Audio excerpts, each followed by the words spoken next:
रवि लामिछानेको सांसद पद निलम्बन तत्काल फुकुवा गर्न माग। सभापति लामिछानेमाथिको सरकारको रवैयाको मूल्य चुकाउनु पर्ने रासोपाका सांसद डोल प्रसाद अर्यालको जिकिर। रवि लामिछानेको बचाउमा किन उत्रिए प्रचण्ड, यस सम्बन्धी विशेष जानकारी। प्रचण्डलाई एमाले नेता विष्णु रिमालको जवाफ। सेरा दरबारमा फलेको हरियो मकै खाएको फोटो सार्वजनिक नै छ। प्रचण्डको आत्मसमीक्षा। शान्ति प्रक्रियामा आएपछि हामीले आफ्नो वर्ग र समुदायका एजेन्डालाई बिर्सियौं। सरकारले अध्यादेश ल्याउनुको कारण जनतालाई बताउनु पर्ने राष्ट्रिय जनमोर्चाका अध्यक्ष चित्रबहादुर केसीको जिकिर। विधायन सम्बन्धी विधेयकमा सरकारले आफूलाई मन लागेको कुरा समावेश गरेर पास गर्न खोजेको माओवादीको आरोप। अध्यादेशको विषयमा 8 दलीय मधेसी मोर्चा किन मौन। विधायन विधेयकले कानून निर्माण प्रक्रियालाई सुव्यवस्थित र पारदर्शी बनाउने सांसदहरूको विश्वास। प्रमुख प्रतिपक्ष दलका नेताले संसदमा सम्बोधन गर्दा प्रधानमन्त्री स्वास्थ्य समस्याका कारण उपस्थित हुन सक्नु भएन।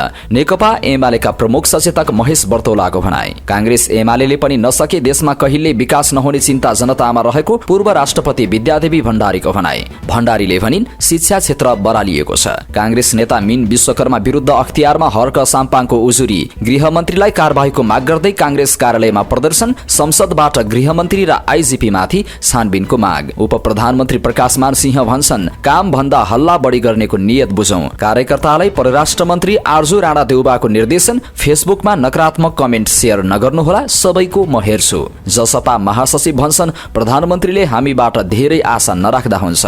बाबुराम भट्टराई विरुद्ध भिड्दै नेत्र औंल्याए 5 गल्तीहरू। सबै आयोजनाहरू एकैपटक सुरु गर्न ऊर्जा मन्त्री दीपक खड्काको प्रस्ताव। सेटिङमा 2 जलविद्युत आयोजनाको शेयर बेच्ने ऊर्जा मन्त्री खड्का संसदीय समितिको कठघरामा। पूर्वाधार समितिमा ऊर्जा मन्त्री खड्कालाई सत्ता र प्रतिपक्ष सांसदहरूको प्रश्नै प्रश्न।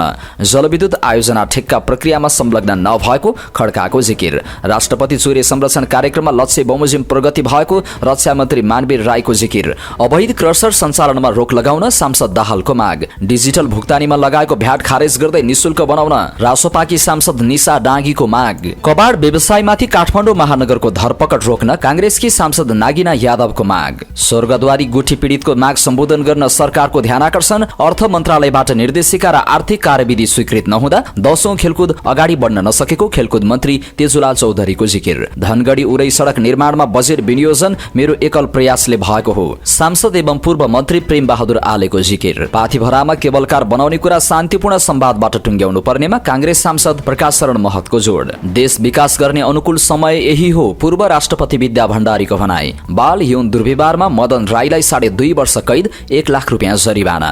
बर्दियामा चितुवाको आक्रमणबाट 1 महिलाको मृत्यु। यो साता फाइनान्समा उच्च वृद्धि, यी हुन् मूल्य धेरै बढेका कम्पनी। अन्तर्राष्ट्रिय खबरमा गाजा कब्जा गर्ने अमेरिकी प्रस्तावपछि ट्रम्पको निन्दा। जोर्डनका राजाद्वारा प्यालेस्टिनीहरूको विस्थापन अस्वीकार। टर्की र जर्मन राष्ट्रपतिद्वारा गाजाबाट प्यालेस्टाइनीलाई विस्थापित गर्न प्रस्ताव अस्वीकार। मस्कोमा विमान दुर्घटना, 2 पाइलटको मृत्यु। फिलिपिन्समा विमान दुर्घटना हुँदा 4 जनाको ज्यान गयो। र खेल खबरमा महिला T20 श्रृङ्खलामा नेपालको लज्जास्पद प्रदर्शन, घैरुलो मैदानमै सबै 6 खेलमा हार। 10औं राष्ट्रिय खेलकुद तोकेको समयमा सम्पन्न गर्न संसदीय समितिको निर्देशन। एक्स्ट्रा ट्रेक ओभल क्रिकेट स्टेडियममा फ्लड लाइन जडानको काम सुरु। प्रधान सेनापति खुल्ला म्याराथन 2081 फागुन 10 मा हुने। पहिलो हुनेलाई 3 लाख रुपियाँ पुरस्कार। तनहुमा फागुन 13 गतेदेखि म्याग्दे गाउँपालिका दोस्रो अध्यक्ष कप हुने। र आजको हेल्थ टिप्समा रहनेछ गर्भावस्थामा स्विस बल व्यायाम गर्दा नर्मल डेलिभरीको सम्भावना बढ्छ, यस सम्बन्धी विशेष जानकारी।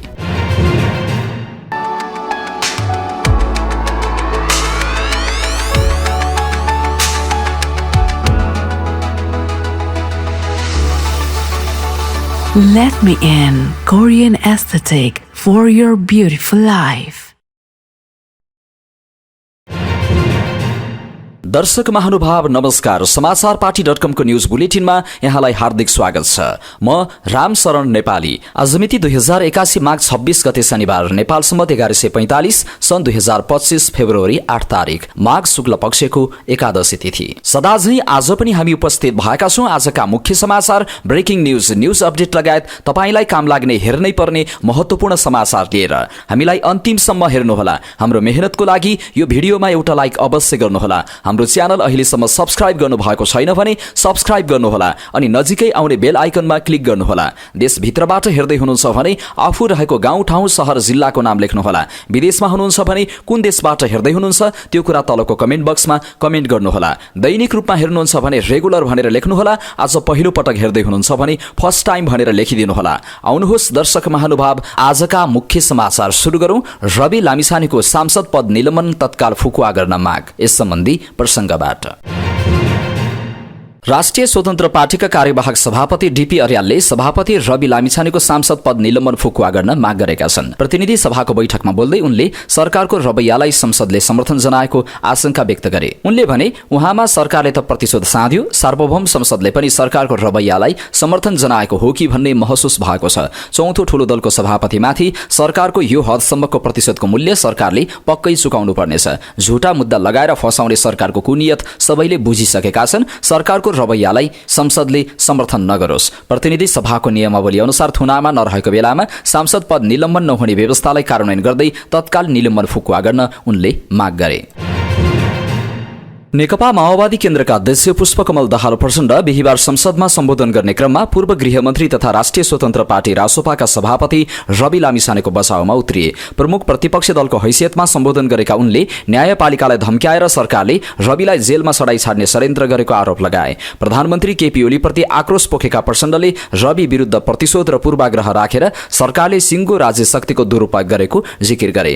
सहकारीबाट पैसा ल्याउन प्रत्यक्ष कतै नजोडिएका उहाँ अर्थात् रवि लामिछानेलाई आज देशको सबैभन्दा ठूलो सहकारी ठगका रूपमा देशभर दौडाइएको छ। हिजो प्रधानमन्त्री बनाउन अफर गरेकाहरू आज न्यायपालिकालाई धम्क्याएर भए पनि सडाई छाड्ने षड्यन्त्रमा छन्। त्यसको लागि सिङ्गो राज्यको दुरुपयोग भएको छ। रविको बचाउ गर्दै उनले भने, म सम्माननीय सभामुखलाई पनि निवेदन गर्दछु, अदालतहरूले धरोटीमा छाडिसकेपछि संसदबाट रवि लामिछानेको निलम्बन कति संवैधानिक र न्यायपूर्ण छ। राजनीतिक प्रतिशोध र पूर्वाग्रहबाट सम्पत्ति शुद्धिकरणको आरोप लाग्ने र त्यसबाट सांसद पद निलम्बन हुने हो भने भोलि यसको कुन तहसम्मको दुरुपयोग हुन सक्छ। सहकारी ठगीमा सरकारको मापदण्ड अन्यायपूर्ण मात्र नभई अपराधपूर्ण भएको उनले तर्क गरे। सत्ताका मान्छे घरमै बसेर फरार भनिएको, अन्तिम दिन अदालतमा हाजिर भएर सोही दिन पेशी र बयान दिने सुविधा दिएकोमा प्रचण्डले आपत्ति जनाए। सहकारी रकम अपचलन गरेको आरोप खेपेकी संसदको सार्वजनिक लेखा समितिका सभापति समेत रहेका एमाले नेता ऋषिकेश पोखरेलकी श्रीमती अञ्जना कोइराला लक्षित उनको आरोप थियो। सत्ताका मान्छे घरमै बसेर फरार हुन पाउँछन्, अन्तिम दिन अदालतमा हाजिर हुन पाउँछन्, त्यही दिन पेशी पाउँछन्, बयान दिन पाउँछन्। सरकारी वकिलले त्यही दिन टुङ्ग्याउँछन् अनि त्यही दिन फैसला आएर आरोपी घर जान्छ। एकातिर प्रतिपक्ष पार्टीका सभापतिमाथि संगठित अपराधको समेत मुद्दा किन थपिएन भनेर महान्यायाधिवक्ता कार्यालय मार्फत जिल्ला सरकारी वकिलको सरुवा अनि छानबिन गरिन्छ। अर्कोतर्फ त्यही दिन सरकारी जग्गा भ्रष्टाचारमा आरोपित सत्तारूढ सांसदमाथि मुद्दा नचलाउने निर्णय सरकारी वकिल कार्यालयले गर्छ। सत्ताको यो तहको दुरुपयोग र मत्स्य न्यायले जनतामा घृणा जन्माउँदैन, उनको प्रश्न थियो। 5वटा सहकारी बचत रकम ठगी गरेको आरोपमा कास्की, रूपन्देही, चितवन, काठमाडौँ जिल्ला अदालतमा मुद्दा दायर भइसकेको छ। यी अदालतले कैफियत सहित 2 करोड 79 लाख धरोटीमा छोड्न आदेश दिएको छ। सरकारले पर्सा जिल्ला अदालतमा पनि मुद्दा दायर गर्ने तयारी गरेको छ। उनी विरुद्ध सहकारी ठगी, संगठित अपराध र सम्पत्ति शुद्धिकरणमा मुद्दा लगाइएको छ। पूर्व प्रधानमन्त्री समेत रहेका प्रचण्डले अदालतमा मुद्दा विचाराधीन अवस्थामा रहेको बेला संसद बैठकमा रविको पक्षमा खुलेर मात्र बोलेनन्, बचाउमै उत्रिए। प्रमुख प्रतिपक्षको नेताका हिसाबले सरकारले विपक्षी दलहरूप्रति गरेको व्यवहार चित्त नबुझे आफ्ना अभिमत राख्न पाउने सार्वभौम अधिकार मानिन्छ, तर आधिकारिक निकायबाट सफाई नपाइसकेको अवस्थामा रासोपाका नेता भन्दा पनि चर्को स्वर उत्रिएकोमा एमालेका नेताहरूले असन्तुष्टि जनाएका छन्। एमाले महासचिव शंकर पोखरेलले प्रचण्डको अभिव्यक्ति असन्तुलित र विरोधाभासी भएको टिप्पणी गरेका छन्। तर माओवादीका उपमहासचिव हरिबेल गजरेलले ओली सरकार प्रतिशोध र पूर्वाग्रही ढंगले रवि विरुद्ध सम्पत्ति शुद्धिकरण मुद्दा लगाएर फसाउन खोजेकाले प्रतिवाद गरेको दावी गरे। प्रमुख प्रतिपक्ष दलको नाताले विपक्षी दलका नेताहरूलाई सरकारले षड्यन्त्रपूर्वक फसाउन खोजेकाले प्रतिवाद गर्नु विपक्षीको धर्म भएको उनले जिकिर गरे। उच्चस्तरीय संसदीय छानबिन समितिले सहकारी ठगीमा रवि संलग्न भएको प्रमाण दिएको छैन, तर सरकारले उनी विरुद्ध सम्पत्ति शुद्धिकरण जस्ता गम्भीर मुद्दा लगाएर जिल्ला जिल्लामा दौडाइरहेको छ। उनले भने अहिलेको सरकार योभन्दा पूर्वाग्रही र प्रतिशोध के हुन सक्छ? आरोप लगाउँदैमा सबैलाई सम्पत्ति शुद्धिकरणको मुद्दा लगाउने हो भने देश कहाँ पुग्छ? विपक्षी दलहरूमाथि झुटा मुद्दा लगाएर षड्यन्त्र गर्न थालेपछि प्रतिपक्ष दलको नेताको हैसियतले समर्थन गर्नु वा प्रतिवाद गर्नु जायज छ। उप प्रधानमन्त्री तथा गृहमन्त्री रहेका बेला रविको विषयमा संसदमा प्रश्न उठेपछि प्रधानमन्त्रीको हैसियतमा प्रचण्डले सोही रोस्टमबाट निर्दोष रहेको जवाफ दिएका थिए। प्रधानमन्त्रीबाट हटिसकेपछि यसअघि मङ्सिर 25 गते चितवनमा आयोजित खबरदारी सभालाई सम्बोधन गर्ने क्रममा उनले रविमाथि सरकारले प्रतिशोधपूर्ण व्यवहार गरिरहेको भन्दै निन्दा गरेका थिए। रवि र राष्ट्रिय स्वतन्त्र पार्टीले कांग्रेस र एमाले भनेको स्वीकार नगरेका कारण राजनीतिक प्रतिशोधको व्यवहार देखाएको जोसुकैले बुझ्न सक्छ। रवि महान अपराधी भेटियो जसरी व्यवहार गरेको सुहाउँछ त यो बिल्कुल न्यायपूर्ण छैन। रवि लामिछानेसँग यति तर्सिनुपर्ने भनेपछि कांग्रेस एमाले कति कमजोर रहेछन् त्यतिबेला उनले भनेका थिए। रविको पक्षमा निकै समय खर्चिएका उनले देशभरका हजारौं सहकारीको पैसा अपसरण गर्नेमा कांग्रेस एमालेकै नेताहरूको बाहुल्यता भए पनि उनीहरूलाई बचाउन खोजिएकोमा उनको असन्तुष्टि थियो। तपाईँ हामी सबैलाई चासो हुनेलाई थाहा छ, अहिले सरकारको नेतृत्व गर्ने दलका नेताहरू नै ठूला सहकारी ठग हुन्। तिनै नाटकबाजहरूलाई बचाउन सरकार केन्द्रित छ। उनीहरूलाई बचाउनकै लागि रविलाई सहकारीको सबै पैसा खाएको हो जसरी प्रस्तुत गरिएको छ उनको आरोप थियो। सोही दिन उनले सामाजिक सञ्जाल फेसबुक मार्फत पनि अदालतबाट दोषी ठहर नभएका अत्याधिक जनमतद्वारा निर्वाचित रविमाथि सरकारले गरिरहेको निरङ्कुश, अलोकतान्त्रिक, अमानवीय र प्रतिशोधपूर्ण व्यवहारको निन्दा गरेका थिए। रविको पक्षमा प्रचण्ड दृढ भएर उभिएपछि रासोपालाई केही राहत मिलेको छ भने सरकार दबावमा परेको देखिन्छ। यद्यपि माओवादीकै केन्द्रीय सदस्य लेखनाथ नेउपाने लगायत नेताहरू रविको बचाउ गरेकोमा सन्तुष्ट देखिएका छैनन्। यद्यपि प्राध्यापक कृष्ण पोखरेलले रविमाथि सरकारले गरेको व्यवहार सन्तुलित र न्यायिक तरिकाले ठिक नभएको बताए। संसदको चौथो ठूलो दलका नेतामाथि सम्पूर्ण राज्य शक्तिको दुरुपयोग गरी अनुसन्धान गर्नु जरुरत नभएको उनको भनाइ थियो। सरकारको दुराशयपूर्ण व्यवहारबारे प्रमुख प्रतिपक्षी दलले बोल्नु जायज भएको उनले बताएका थिए। राज्य नै दुराशययुक्त तवरले व्यक्ति केन्द्रित भएर लागेको छ। सरकारको नियत राम्रो देखिएन। रवि सबैभन्दा बढी मत ल्याएर निर्वाचित सांसद हुन्। संसदमा चौथो ठूलो दल हो। उनलाई जसरी दुःख दिने नियतले सम्पूर्ण राज्य शक्ति लागेको छ त्यस्तो अवस्थामा प्रमुख प्रतिपक्ष दलका नेताले बोल्नु गलत हो जस्तो लाग्दैन। विपक्षी दलमाथि राज्यले गरेको अमानवीय व्यवहारको विरुद्ध अर्को प्रतिपक्षी दलले बोल्नु जायज छ, पोखरेलले भनेका थिए। समय परिस्थिति हेरेर आफ्नो पक्षमा माहौल सिर्जना गर्न माहिर प्रचण्डले सरकारमाथि दबाव बढाउन रविको पक्षमा अभिव्यक्ति दिएको हुन सक्ने समेत राजनीतिक वृत्तमा चर्चा चलेको छ। कांग्रेस एमाले बीच भएको 7 बुँदे सहमतिको जगमा 2081 असार 31 गते केपी ओली प्रधानमन्त्री भएका थिए। सरकार ढल्ने निश्चित भएपछि सत्ता सहकारी गरेका अन्य साना दलले साथ छोडे पनि अन्तिमसम्म रासोपा र एकीकृत समाजवादीले प्रचण्डलाई समर्थन गरेका थिए। कार्तिक 2 गते पक्राउ परेका उनी कास्की प्रहरीको हिरासतमा 84 दिन बसेर धरोटीमा रिहा भएका थिए। त्यस यता पनि रवि अदालती प्रक्रियाका क्रममा पटक पटक न्यायिक हिरासतमा बस्दै छुट्दै आएका छन्। संसदमा माओवादी, रासोपा, एकीकृत समाजवादी, राप्रपा, नेसपा, राजमो र आजपाका 80 जना सांसद विपक्षी मोर्चामा रहेका छन्। प्रधानमन्त्री केपी शर्मा ओलीका प्रमुख राजनीतिक सल्लाहकार विष्णु रिमालले शेरा दरबारको जग्गा प्रकरणमा नेकपा माओवादी केन्द्रका अध्यक्ष पुष्पकमल दाहाल प्रचण्डलाई जवाफ फर्काएका छन्। हिजो सदनमा बोल्दै प्रचण्डले शेरा दरबारको जग्गा प्रकरणमा आफ्नो संलग्नता भए छानबिन गर्न चुनौती दिएका थिए। प्रचण्डले भनेका थिए, अहिले नुवाकोटको शेरा दरबार चर्चामा ल्याइएको छ। प्रधानमन्त्रीदेखि गृहमन्त्रीसम्मले त्यसमा विशेष चासो दिएको मलाई थाहा छ। कतै न कतै त्यसमा प्रचण्डलाई जोड्न सकिन्छ कि जोड्न नसके पनि बदनाम गर्न सकिन्छ कि भनेर सरकारले धेरै मेहनत गरिरहेको छ। सरकार खोजिरहेको छ। एउटै पनि अपराध गरेन त पुष्पकमल दाहाल प्रचण्डले आफू वाइटबडी गिरिबन्धु यति र उम्नीका चर्चा नगर्ने भन्दै भनेका थिए। सबै उस्तै हुन् भन्ने भाष्य मन्जुर छैन मलाई। यही रोस्टमबाट भन्छु, शेरा दरबारमा मेरो नाम जोडिन्छ भने छानबिन सुरु गरौँ र मबाट सुरु गरौँ। प्रचण्डको यो चुनौतीपछि एमालेका उपमहासचिव समेत रहेका रिमालले भनेका छन्, शेरा दरबारको जग्गामा फलेको हरियो मकैको खाजा सगर्भ खाएको प्रसङ्गसहित तपाईँकै परिवारका सदस्यले पोस्ट गरेको फोटो त सार्वजनिक नै छ नि, होइन र? उनले सिआइबीको छानबिनपछि अहिले शेरा दरबारको जग्गा सरकारको नाममा ल्याउने प्रक्रियामा रहेको बताएका छन्। उनले प्रचण्डलाई भनेका छन्, संसदमै प्रश्न उठाउनु भएकाले मात्र यति जानकारी दिएको हो है। नेकपा माओवादी केन्द्रका अध्यक्ष पुष्पकमल दाहाल प्रचण्डले हरेक क्षेत्रमा दलित समुदायको प्रतिनिधित्व बढाउन विशेष अधिकारको व्यवस्थालाई दृढतापूर्वक कार्यान्वयन गरेर लैजानुपर्ने बताएका छन्। नेपाल दलित मुक्ति मोर्चा केन्द्रीय समितिको 4थो विस्तारित बैठक तथा प्रशिक्षण कार्यक्रमलाई सम्बोधन गर्दै दलित समुदायमाथिका छुवाछुत र जातीय विभेद जस्ता अमानवीय र निकृष्ट व्यवहार वर्गीय र राजनीतिक समस्या भएको बताए। यसलाई राजनीतिक रूपमा नै हल गर्न विशेष अधिकारको नीति आवश्यक रहेको र यसलाई सबैतिर लागू गरेर लैजानुपर्ने बताए। जनयुद्धसहित नेपालमा चलेका तमाम आन्दोलनमा दलित समुदायको विशेष विशेष भूमिका रहेको उल्लेख गर्दै उनले जनयुद्धमा प्रथम शहीद दिलबहादुर रम्तेल भएको घटनाले पनि आजको राजनीतिक परिवर्तनमा दलित समुदायको योगदान पुष्टि गर्ने बताए। उनले भने पार्टी शान्तिकालमा आइसकेपछि आफ्नो वर्ग र समुदायका एजेन्डालाई दृढतापूर्वक अघि बढाउन केही कमजोरी भयो, अब यसलाई दृढताका साथ अघि बढाउनुपर्छ भनेर भर्खरै सम्पन्न केन्द्रीय समिति बैठकबाट दलित समुदायको विशेष अधिकार सम्बन्धी विशेष प्रस्ताव नै पारित गरेको छ। पार्टीले दलित समुदायको मुक्तिका लागि राज्यका सबै अङ्ग र निकाय तथा सामाजिक जीवनका सबै क्षेत्रमा विशेष अधिकारको व्यवस्था गर्नुपर्दछ भन्ने स्पष्ट नीति अघि सार्दै आएको बताए। उनले थपे विशेष अधिकारको यो नीति ऐतिहासिक भौतिकवादको अध्ययनका आधारमा क्षतिपूर्तिको सिद्धान्त अनुरूप रहेको छ। नेपालको ठोस सन्दर्भमा दलित, महिला र मुस्लिम समुदायलाई राज्यका सबै अङ्ग, निकाय र क्षेत्रमा जनसङ्ख्याका आधारमा समानुपातिक प्रतिनिधित्वमाथि ऐतिहासिक क्षतिपूर्ति स्वरूप निश्चित प्रतिशत थप गरी विशेष अधिकारको व्यवस्था गर्नुपर्दछ। उत्पीडित वर्ग र समुदायको हितमा पार्टीले विशेष अधिकारको नीति अनुरूप नै पार्टीको संगठन र संरचनामा समेत दलित नेतृत्वको विकासमा जोड दिँदै आइरहेको उल्लेख गर्दै अध्यक्ष प्रचण्डले पार्टीले गहिरो आत्मसमीक्षा सहित विशेष अधिकार सम्बन्धी आफ्नो स्पष्ट नीतिलाई सरकार, सदन र सरकारका तीनवटै मोर्चाबाट दृढतापूर्वक अघि बढाउने बताएका छन्। राष्ट्रिय जनमोर्चाका अध्यक्ष चित्रबहादुर केसीले सरकारले अध्यादेश ल्याउनुको कारण जनतालाई बताउनु पर्ने बताएका छन्। शुक्रबार प्रतिनिधि सभाको बैठकपछि संचारकर्मीहरूसँग कुराकानी गर्दै उनले यस्तो बताएका हुन्। उनले संसदको माध्यमबाट राष्ट्रलाई अगाडि बढाउनु पर्नेमा सरकार उल्टो बाटोमा लागेको आरोप लगाए। उनले अध्यादेश ल्याउनै पर्ने गरी राष्ट्रलाई के सङ्कट परेको थियो भन्दै प्रश्न समेत गरे। उनले राजनीतिक दलहरूको यही नीति, व्यवहार र चरित्रले मुलुकको अर्थतन्त्र नसुध्रने समेत उनले जिकिर गरेका छन्। प्रमुख राजनीतिक दलका नेताहरूकै कारण मुलुकको विकास हुन नसकेको उनको आरोप छ।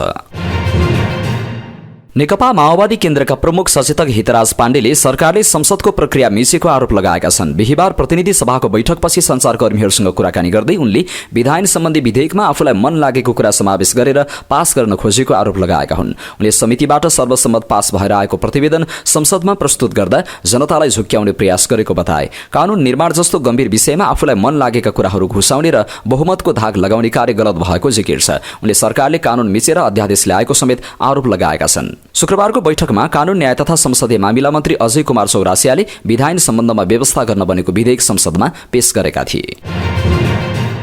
कांग्रेस एमाले नेतृत्वको गठबन्धनले संविधान संशोधन गरेर थ्रेसहोल्ड प्रतिशत बढाउने तयारी गरेपछि त्यस विरुद्ध मधेस केन्द्रित दलहरूले पनि मोर्चाबन्दी गरे। तर सरकारले ल्याएको अध्यादेशको विषयमा पनि मधेस केन्द्रित 8 दलको मोर्चा अहिलेसम्म मौन देखिएको छ। मधेसको अधिकार तथा पहिचानका लागि साझा एजेन्डामा संघर्ष गर्न उपेन्द्र यादव नेतृत्वको जनता समाजवादी पार्टी नेपाल, महन्त ठाकुर नेतृत्वको लोकतान्त्रिक समाजवादी पार्टी नेपाल, अशोक राई नेतृत्वको जनता समाजवादी पार्टी, राजेन्द्र महतो नेतृत्वको Rastriya Mukti party Nepal, doctor CK Raut नेतृत्वको जनमत पार्टी, रेशम चौधरी नेतृत्वको नागरिक उन्मुक्ति पार्टी, वृषेश चन्द्र लालको तराई मधेस लोकतान्त्रिक पार्टी र हृदय स्थिर पार्टीको जनता प्रगतिशील पार्टी नेपाल सम्मिलित मोर्चा बनेको हो। मधेसी, आदिवासी, जनजाति, पिछडिएको समुदायको पहिचान र मुक्तिका लागि आवाज उठाउने भनी गठन गरिएको मोर्चा सरकारले ल्याएको अध्यादेशको विषयमा चुप लाग्नुलाई अर्थपूर्ण रूपमा हेरिएको छ। जनमत पार्टी र जसपाले आफ्नो तरिकाले अध्यादेशका बारेमा आफ्नो धारणा ल्याएका छन्, तर यस बारेमा मधेसी मोर्चाको औपचारिक धारणा भने बाहिर आउन नसकेको हो। लोसपा नेपालका सह-अध्यक्ष एवं वार्ता समितिका संयोजक सर्वेन्द्रनाथ शुक्लाले मोर्चाको बैठक नबसेको कारण यस बारेमा धारणा बाहिर नआएको बताए। उनले भने अध्यादेशको विषयमा छलफल गर्नका लागि मोर्चाको बैठक बसेको छैन, अध्यादेश संसदमा प्रस्तुत हुनुअघि बैठक बसेर एउटा धारणा बनाउँछौं। गत 21 गते नागरिक उन्मुक्ति पार्टीको संसदीय दलको कार्यालयमा बसेको मोर्चाको बैठकमा अध्यादेशको विषयमा कुनै छलफल भएको थिएन। नागरिक उन्मुक्ति पार्टीका अध्यक्ष रेशम चौधरीले मोर्चामा रहेका अन्य दललाई आफ्नो धारणा र एजेन्डा सुनाएका थिए, जबकि संसदमा 18 गते नै सरकारले अध्यादेश पेश गरेको थियो। राष्ट्रिय मुक्ति पार्टी नेपालका नेता एवं वार्ता समितिका संयोजक राम नरेश राई यादवले अध्यादेशको विषयमा मोर्चाले आफ्नो धारणा ल्याइसक्नुपर्ने भए पनि अहिलेसम्म किन नल्याएको भन्नेबारे आफूले बुझ्न नसकेको बताए। मोर्चा यस्तै विषयहरूमा बोल्नका लागि गठन भएको हो, तर मोर्चा अचानक किन मौन भयो भन्ने मैले बुझ्न सकेको छैन, उनले भने। राष्ट्रिय सभामा संसदको अङ्कगणितको हिसाबले जसपा नेपाल निर्णायक भएका कारण त्यो पार्टी अहिले आफ्नै हिसाबले बोलिरहेको छ, तर त्यही कुरा मोर्चाको तर्फबाट आएको भए झन बलियो र भरपर्दो हुन्थ्यो भन्दै नेता राम नरेश राई यादवले मोर्चाको आगामी बैठकमा यो विषयमा कुरा हुनेमा आफू विश्वस्त रहेको बताए। मोर्चा गठन गर्नका लागि अगुवाई गरेको दल जनता प्रगतिशील पार्टीका उपाध्यक्ष एवं वार्ता समितिका संयोजक डाक्टर शिवसिंह यादवले अहिले मोर्चाले पूर्णता नपाएका कारण अध्यादेशको विषयमा साझा कुरा नआएको प्रतिक्रिया दिए। उनले हालसम्म मोर्चाको साझा एजेन्डा नबनेको भन्दै आचार संहिता तथा मापदण्ड पनि नबनेकाले अध्यादेशको विषयमा धारणा नआएको बताए। संयुक्त धारणा सार्वजनिक गर्नका लागि कसले हस्ताक्षर गर्ने भन्ने पनि तय भएको छैन। उनले भने चाँडै नै मोर्चालाई पूर्णता दिएर सशक्त भएर अगाडि बढ्छौं। जसपाका उपाध्यक्ष तथा वार्ता समिति सदस्य रेणु यादवले अध्यादेशको विषयमा साझा एजेन्डा आउनुपर्ने भए पनि हालसम्म नआएको उल्लेख गर्दै चाँडै नै बैठक बसेर धारणा बनाउने बताइन्। यस्तै जनमत पार्टीका उपाध्यक्ष एवं वार्ता समितिका संयोजक अब्दुल खानले सबै पार्टीले आफ्नो धारणा सार्वजनिक गरे पनि मोर्चाको तर्फबाट साझा धारणा नआएको बताए। बैठक बस्ने तयारी भइरहेको बताउँदै उनले आगामी बैठकबाट अध्यादेशको बारेमा धारणा बनाउने बताए। तर मोर्चाको बैठक कहिले बस्ने अझै टुङ्गो छैन। सरकारले भने अध्यादेशलाई आइतबार बस्ने तय भएको दुवै सदनमा निर्णयार्थ पेश गर्ने तयारी गरेको छ।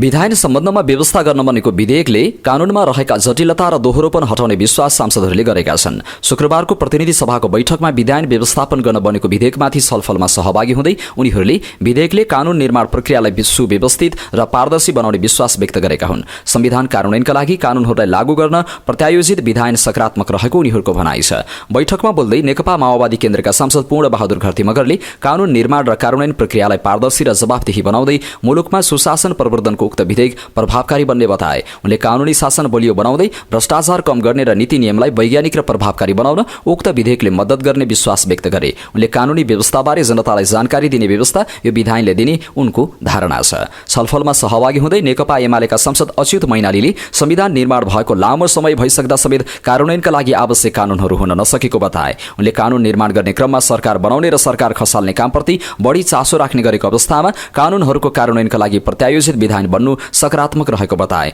उनले ऐन तर्जुमा गर्दा एकरूपता नभएको, दोहोरोपन भएको, ऐन बनाउने समयमा त्यसलाई मात्र महत्त्वपूर्ण ठान्ने काम गर्दा अन्य विषयगत ऐन कानूनसँग बाझिएका कारण कानून कार्यान्वयनमा समस्या हुने गरेको बताए। उनले विधायन व्यवस्थापन गर्न बनेको विधेयकपछि यी सबै समस्याहरूको हल हुने विश्वास व्यक्त गरेका छन्। राष्ट्रिय स्वतन्त्र पार्टीका सांसद विराज भक्त श्रेष्ठले अब आउने विधेयकहरूलाई जनमुखी बनाएर सांसदलाई बिजनेस दिन विधायन व्यवस्थापन गर्न बनेको विधेयकले महत्त्वपूर्ण भूमिका खेल्ने बताए। उक्त विधेयक कानूनको रूपमा लागू भइसकेपछि संसदको गरिमा उच्च हुने उनको विश्वास छ। उनले यस विधेयकले सरकारले मात्र संसदमा विधेयक ल्याउनुपर्छ भन्ने संस्कार अन्त्य गर्दै गैर सरकारी विधेयकहरू दर्ता हुने क्रम बढ्ने बताएका छन्। उनले सांसदहरूलाई संसदीय अभ्यास गर्ने अवसर समेत भएकाले विधायन व्यवस्थापन गर्न बनेको विधेयक स्वागतयोग्य रहेको उनको दाबी छ। छलफलमा सहभागी हुँदै नेपाल मजदुर किसान पार्टीका सांसद प्रेम सुवालले संसदमा प्रतिपक्ष दलका नेताले कुनै पनि विषयमा छानबिन गठन हुनुपर्ने बताएपछि सांसदले समिति गठन गर्ने प्रावधान उक्त विधेयकमा राख्नुपर्ने बताए। उनले प्रमुख प्रतिपक्ष दलका नेताहरूले विभिन्न विषयमा प्रश्न उठाए पनि छानबिन समिति गठन हुने नगरेको कारण उक्त प्रावधान राख्न जरुरी रहेको बताएका छन्। उनले बिहीबारको बैठकमा प्रतिपक्ष दलका नेताले गिरिबन्धु, ओम्नी, शेरा दरबार, क्यान्टोनमेन्ट, स्विस बैंक र कम्बोडियाको बैंकमा राखिएको रकम, निजी क्षेत्रलाई स्टक एक्सचेन्जको लाइसेन्स लगायतका विषयमा छानबिन समिति गठन गर्न माग गरेको उल्लेख गर्दै सोही प्रावधानका आधारमा अघि बढ्न जरुरी रहेको बताएका छन्। विधायनको निर्माण, अभिलेख प्रकाशन तथा व्यवस्थापन सम्बन्धी कामलाई थप व्यवस्थित गर्ने विषयहरू यो विधेयकले समेटेको छ। नेकपा एमालेका प्रमुख सचेतक महेश बर्तौलाले प्रमुख प्रतिपक्ष दलको नेताले संसदलाई सम्बोधन गर्ने कुरा प्रधानमन्त्रीको जानकारीमा भए पनि स्वास्थ्य समस्याका कारण उपस्थित हुन नसकेको बताएका छन्। बिहीबारको प्रतिनिधि सभाको बैठकमा नेकपा माओवादी केन्द्रका अध्यक्ष पुष्पकमल दाहालले आफूले बोल्ने समयमा प्रधानमन्त्री केपी शर्मा ओली उपस्थित नभएको भन्दै गुनासो गरेका थिए। शुक्रबार संसद भवन परिसरमा सञ्चारकर्मीहरूसँग कुरा गर्दै प्रमुख सचेतक बर्तौलाले प्रधानमन्त्री संसदमा उपस्थित हुने तयारीमै रहँदा स्वास्थ्यमा असहजता भएको कारण आउन नसकेको बताएका छन्। संसदमा प्रधानमन्त्रीले सम्बोधन गर्दा प्रमुख प्रतिपक्ष दलका नेतालाई निम्त्याउने र प्रमुख प्रतिपक्ष दलको नेता बोल्दा प्रधानमन्त्री पनि उपस्थित रहने प्रचलन छ। तर बिहीबार प्रतिपक्ष दल नेता बोल्दा प्रधानमन्त्री ओली प्रतिनिधि सभा बैठकमा उपस्थित हुनुभएको थिएन। सोही विषयलाई लिएर माओवादीले आपत्ति जनाएको छ। पूर्व राष्ट्रपति विद्यादेवी भण्डारीले वर्तमान सरकारले पनि देश विकास गर्न नसके कहिले पनि नहुने चासो र चिन्ता नागरिकमा रहेको बताएका छन्। शुक्रबार अरुणोदय माध्यमिक विद्यालयको वार्षिकोत्सव कार्यक्रमलाई सम्बोधन गर्ने क्रममा उनले विगतमा 3 महिनामा सरकार परिवर्तन हुने समस्या भएकोमा अहिलेको सरकारलाई शुभकामना दिनुपर्ने बताइन्। अहिले अनुकूल समय पनि छ, सरकार पनि स्थायी भएर चलिरहेको छ, नत्र यहाँ त हामीलाई समस्या 3 महिनामा सरकार फेरिएर एउटा काम गर्न खोज्यो, कहिले पनि पाइला नै अगाडि नसर्ने परिस्थिति थियो। पूर्व राष्ट्रपति भण्डारीले भनिन्, अहिले दुईवटा ठूला राजनीतिक दलहरू मिलेर त्यसलाई स्थायित्व दिने, आर्थिक प्रगति गर्ने भनेर लागिरहनु भएको छ। मेरो त उहाँहरूलाई शुभकामना छ। अब पनि गर्न सकिएन भने के उपाय गर्ने भन्ने चासो जनताको बीचमा पनि छ। साथै उनले शिक्षा राष्ट्र निर्माणको मूल खम्बा हुनुपर्नेमा त्यसो हुन नसकेको पनि बताएका छन्। अब कस्तो विकासको नमुना प्रस्तुत गर्ने भन्नेमा सोच्न जरुरी रहेको बताउँदै उनले देशमै परिवारसँग बसेर केही गरौँ भन्ने स्थिति निर्माण गर्न जरुरी रहेको बताइन्। शिक्षा क्षेत्र बरालिएको हो कि भन्ने अनुभव मैले गरेको छु। जसरी शिक्षा एउटा राष्ट्र निर्माणको मूल खम्बा भएर त्यसबाट राज्यका विभिन्न अङ्गहरू बलियो भएर र भावी पुस्तालाई जस्तो खालको हामीले योगदान दिनुपर्ने हो त्यो हुन सकेको छैन, भट्टराईले भनेका छन्। धरान उपमहानगरपालिकाका प्रमुख हर्क साम्पाङले कांग्रेस प्रचार विभाग प्रमुख मीन बहादुर विश्वकर्मा विरुद्ध अख्तियारमा उजुरी दिएका छन्।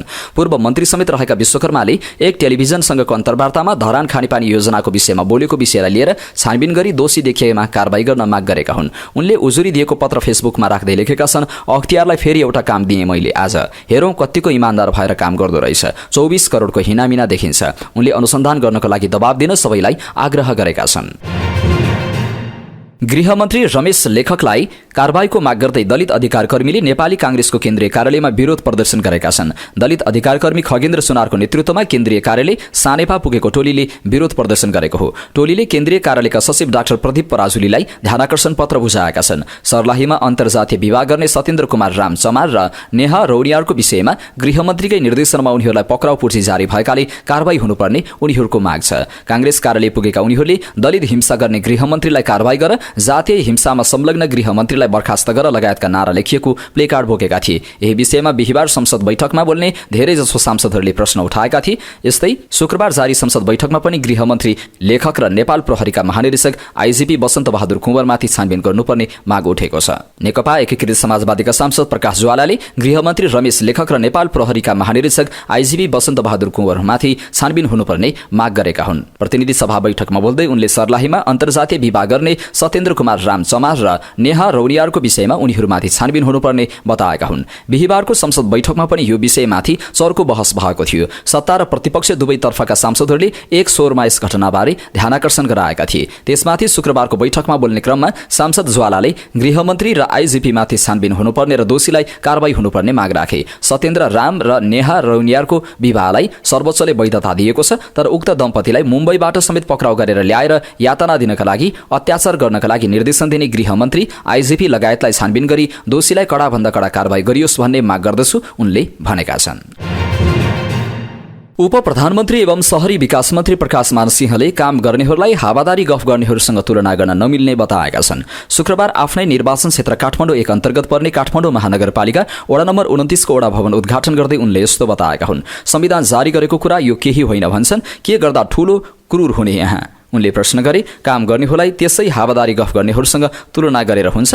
उनले कामभन्दा हल्ला बढी गर्नेहरूलाई चिन्न र त्यस्ता व्यक्तिहरूको पछि नलाग्न पनि आह्वान गरे। होहल्ला गर्ने पछाडिको नियत के हो तपाईँ हामीले त्यो पनि बुझ्नु पर्यो। उनले भने, होहल्ला गर्नेको पृष्ठभूमि कसैले नबुझ्ने, विदेशमा कति हजार डलर कमाइरहेको छाडेर आएको भन्छन्, छोडेर आएको हो कि केही काण्ड भएर फर्केर आएको हो त्यो पनि बुझ्नु पर्यो नि। उनले राजनीतिमा लागेर सेवा गर्ने र ठगी खानेहरूलाई चिन्न सुझाव दिएका छन्। फरक सन्दर्भमा उनले सार्वजनिक जग्गा जनताको लागि हुनुपर्ने र स्थानीयले उपभोग गर्न पाउनुपर्ने बताए। सरकारले त्यसका लागि काम गरिरहेको भन्दै उनले नागरिक तहबाट सरकारलाई साथ दिन आग्रह गरे। काठमाडौँ क्षेत्र नम्बर 1 बाट आफूले संसदमा प्रतिनिधित्व गरेपछि सडक, सामुदायिक विद्यालयका पूर्वाधारमा धेरै काम भएको जिकिर गर्दै अब स्वास्थ्य क्षेत्रमा ध्यान दिनुपर्ने बताए। प्रभावकारी ओडा क्लिनिक बनाउनका लागि काम गर्नुपर्ने उनको भनाइ थियो। ओडाको प्रशासकीय भवन बनेपछि काठमाडौँ 29 को सेवा प्रभावकारी बन्ने सिंहले विश्वास व्यक्त गरे। नेपाली कांग्रेसकी केन्द्रीय सदस्य एवं परराष्ट्र मन्त्री आर्जु राणा देउवाले सामाजिक सञ्जालमा नकारात्मक कुरा प्रवर्धन नगर्न आफ्ना नेता कार्यकर्ताहरूलाई निर्देशन दिएका छन्। शुक्रबार नेपाली कांग्रेस कैलालीको दोस्रो जिल्ला सम्मेलनको धनगढीमा उद्घाटन गर्दै परराष्ट्र मन्त्री राणाले कांग्रेसका नेता कार्यकर्ता मेहनती, इमान्दार भएको चित्रण गर्दै सामाजिक सञ्जालको लाइक र शेयरमा ध्यान दिन भनेका छन्। फेसबुकको लाइक शेयर तपाईहरू नकारात्मक कुराको नगर्नुहोस्, सबैको फेसबुक म हेर्ने गर्छु। 2-3 महिनामा मेरो एउटा टोली छ, सबैको फेसबुक हेर्नुहोस् भन्छु। उनले भनिन्, कुन चाहिँ मान्छेको के मानसिकता रहेछ त्यहीबाट देखिन्छ। पछिल्लो समय सामाजिक सञ्जालमा देशमा केही भएको छैन भनेर नकारात्मक प्रचार मात्रै भइरहेको भन्दै देउवाले चिन्ता व्यक्त गरिन्। उनले भनिन्, देशमा केही नभएको होइन, धेरै काम भएको छ। बाहिरी देशले हेर्ने दृष्टिकोण पनि राम्रो हुँदै गइरहेको छ। हमाज समूहको नियन्त्रणमा रहेका नेपाली विद्यार्थी विपिन जोशीको रिहाइका लागि प्रयास गरिरहेको उनले बताइन्। परराष्ट्र मन्त्री राणाले सरकारले विपिनको रिहाइका लागि सक्दो प्रयास भइरहेको भन्दै उनी सकुशल फर्कनेमा आफू आशावादी रहेको बताएका छन्। रिहाइको लागि सबै क्षेत्रबाट प्रयास भइरहेको उनको भनाइ थियो। विपिन जोशीको रिहाइको लागि हामीले सबैतिरबाट प्रयास गरिरहेका छौं। हाम्रो चाहना विपिन सकुशल फर्केर आउन् भन्ने हो। उनले कार्यक्रममा भनिन्, भाग्यमा पनि भर पर्छ, भगवानमा पनि भर पर्छ। उहाँ हुनुहुन्छ भने उहाँ आउनुहुन्छ। हामीले कुनै पनि कसर बाँकी राखेका छैनौं। आफूले इरानको परराष्ट्र मन्त्रीसँग कुरा गरेको र हमाससँगको मिटिङमा विपिनको विषयमा पनि कुरा राख्ने आश्वासन पाएको उनले बताइन्। अहिले मुलुकमा आत्महत्याको दर बढिरहेको भन्दै यसलाई नियन्त्रण गर्न ठूलो चुनौती रहेको उनको भनाइ थियो।